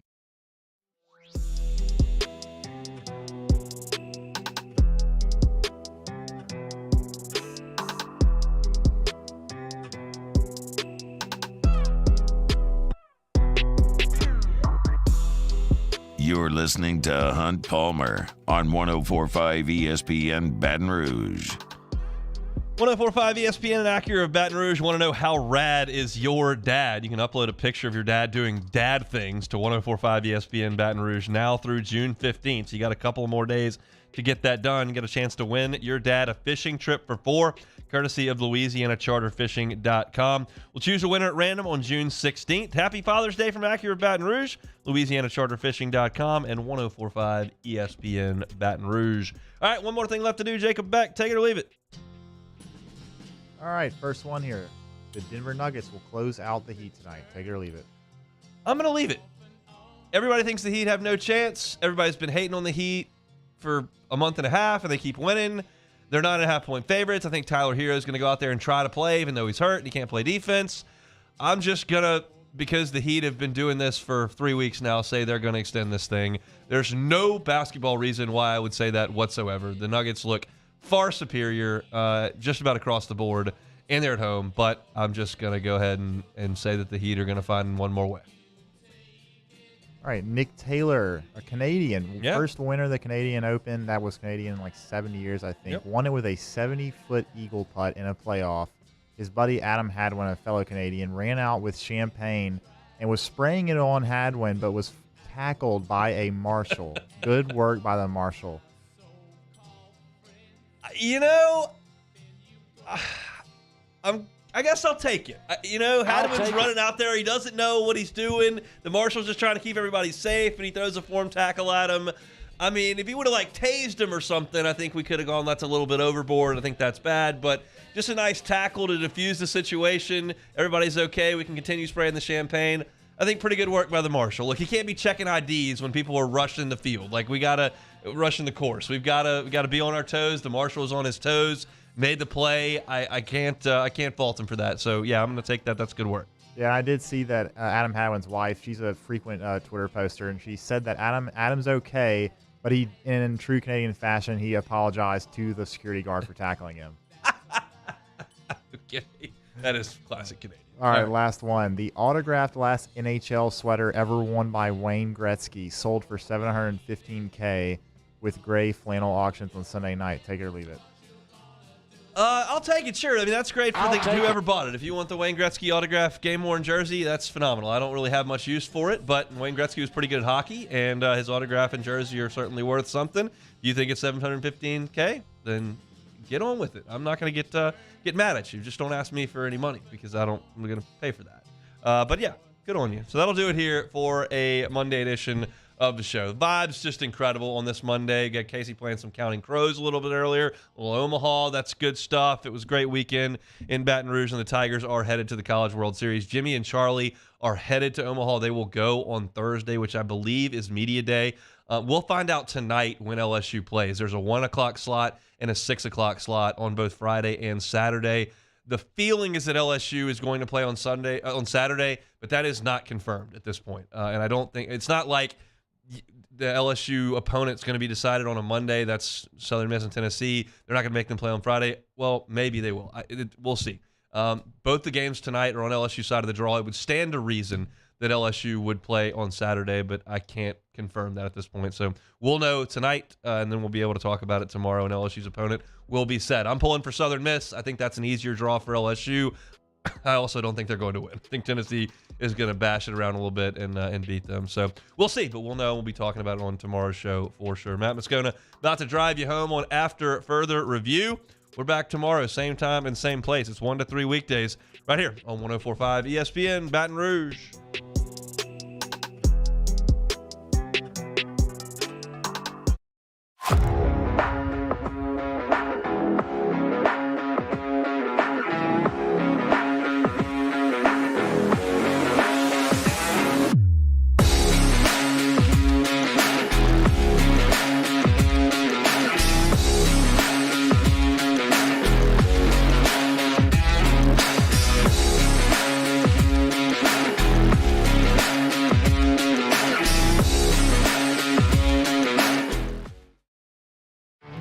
There it is, the extra mile, on the border of expected and extraordinary for those willing to go further, like vans customized for work or play, with safety and tech to keep you connected. Supported by a 5-star sales, service, and finance team, and backed by the 1-star you know. So go the extra mile. It's never crowded, because so few have what it takes to go there. Mercedes-Benz Vans.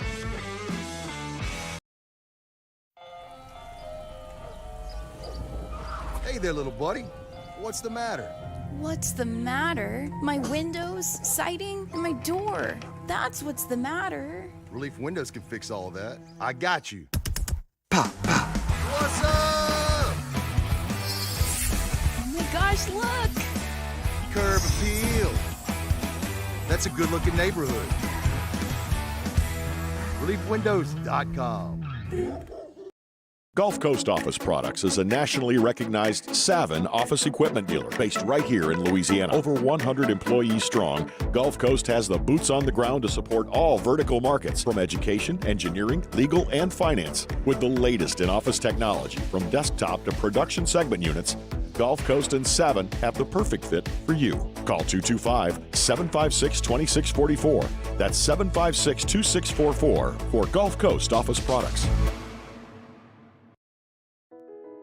I've been doing business with Luba for 25 years.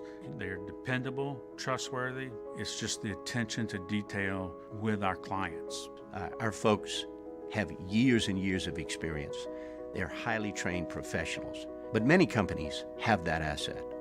What I'd like to think makes Luba a bit different is that we use those talents in a way that truly is dedicated to serving the needs of the folks who depend on us. When is a taco more than just a taco? When it's Government Taco. Voted best tacos 3 years in a row by 225 Magazine, Government Taco puts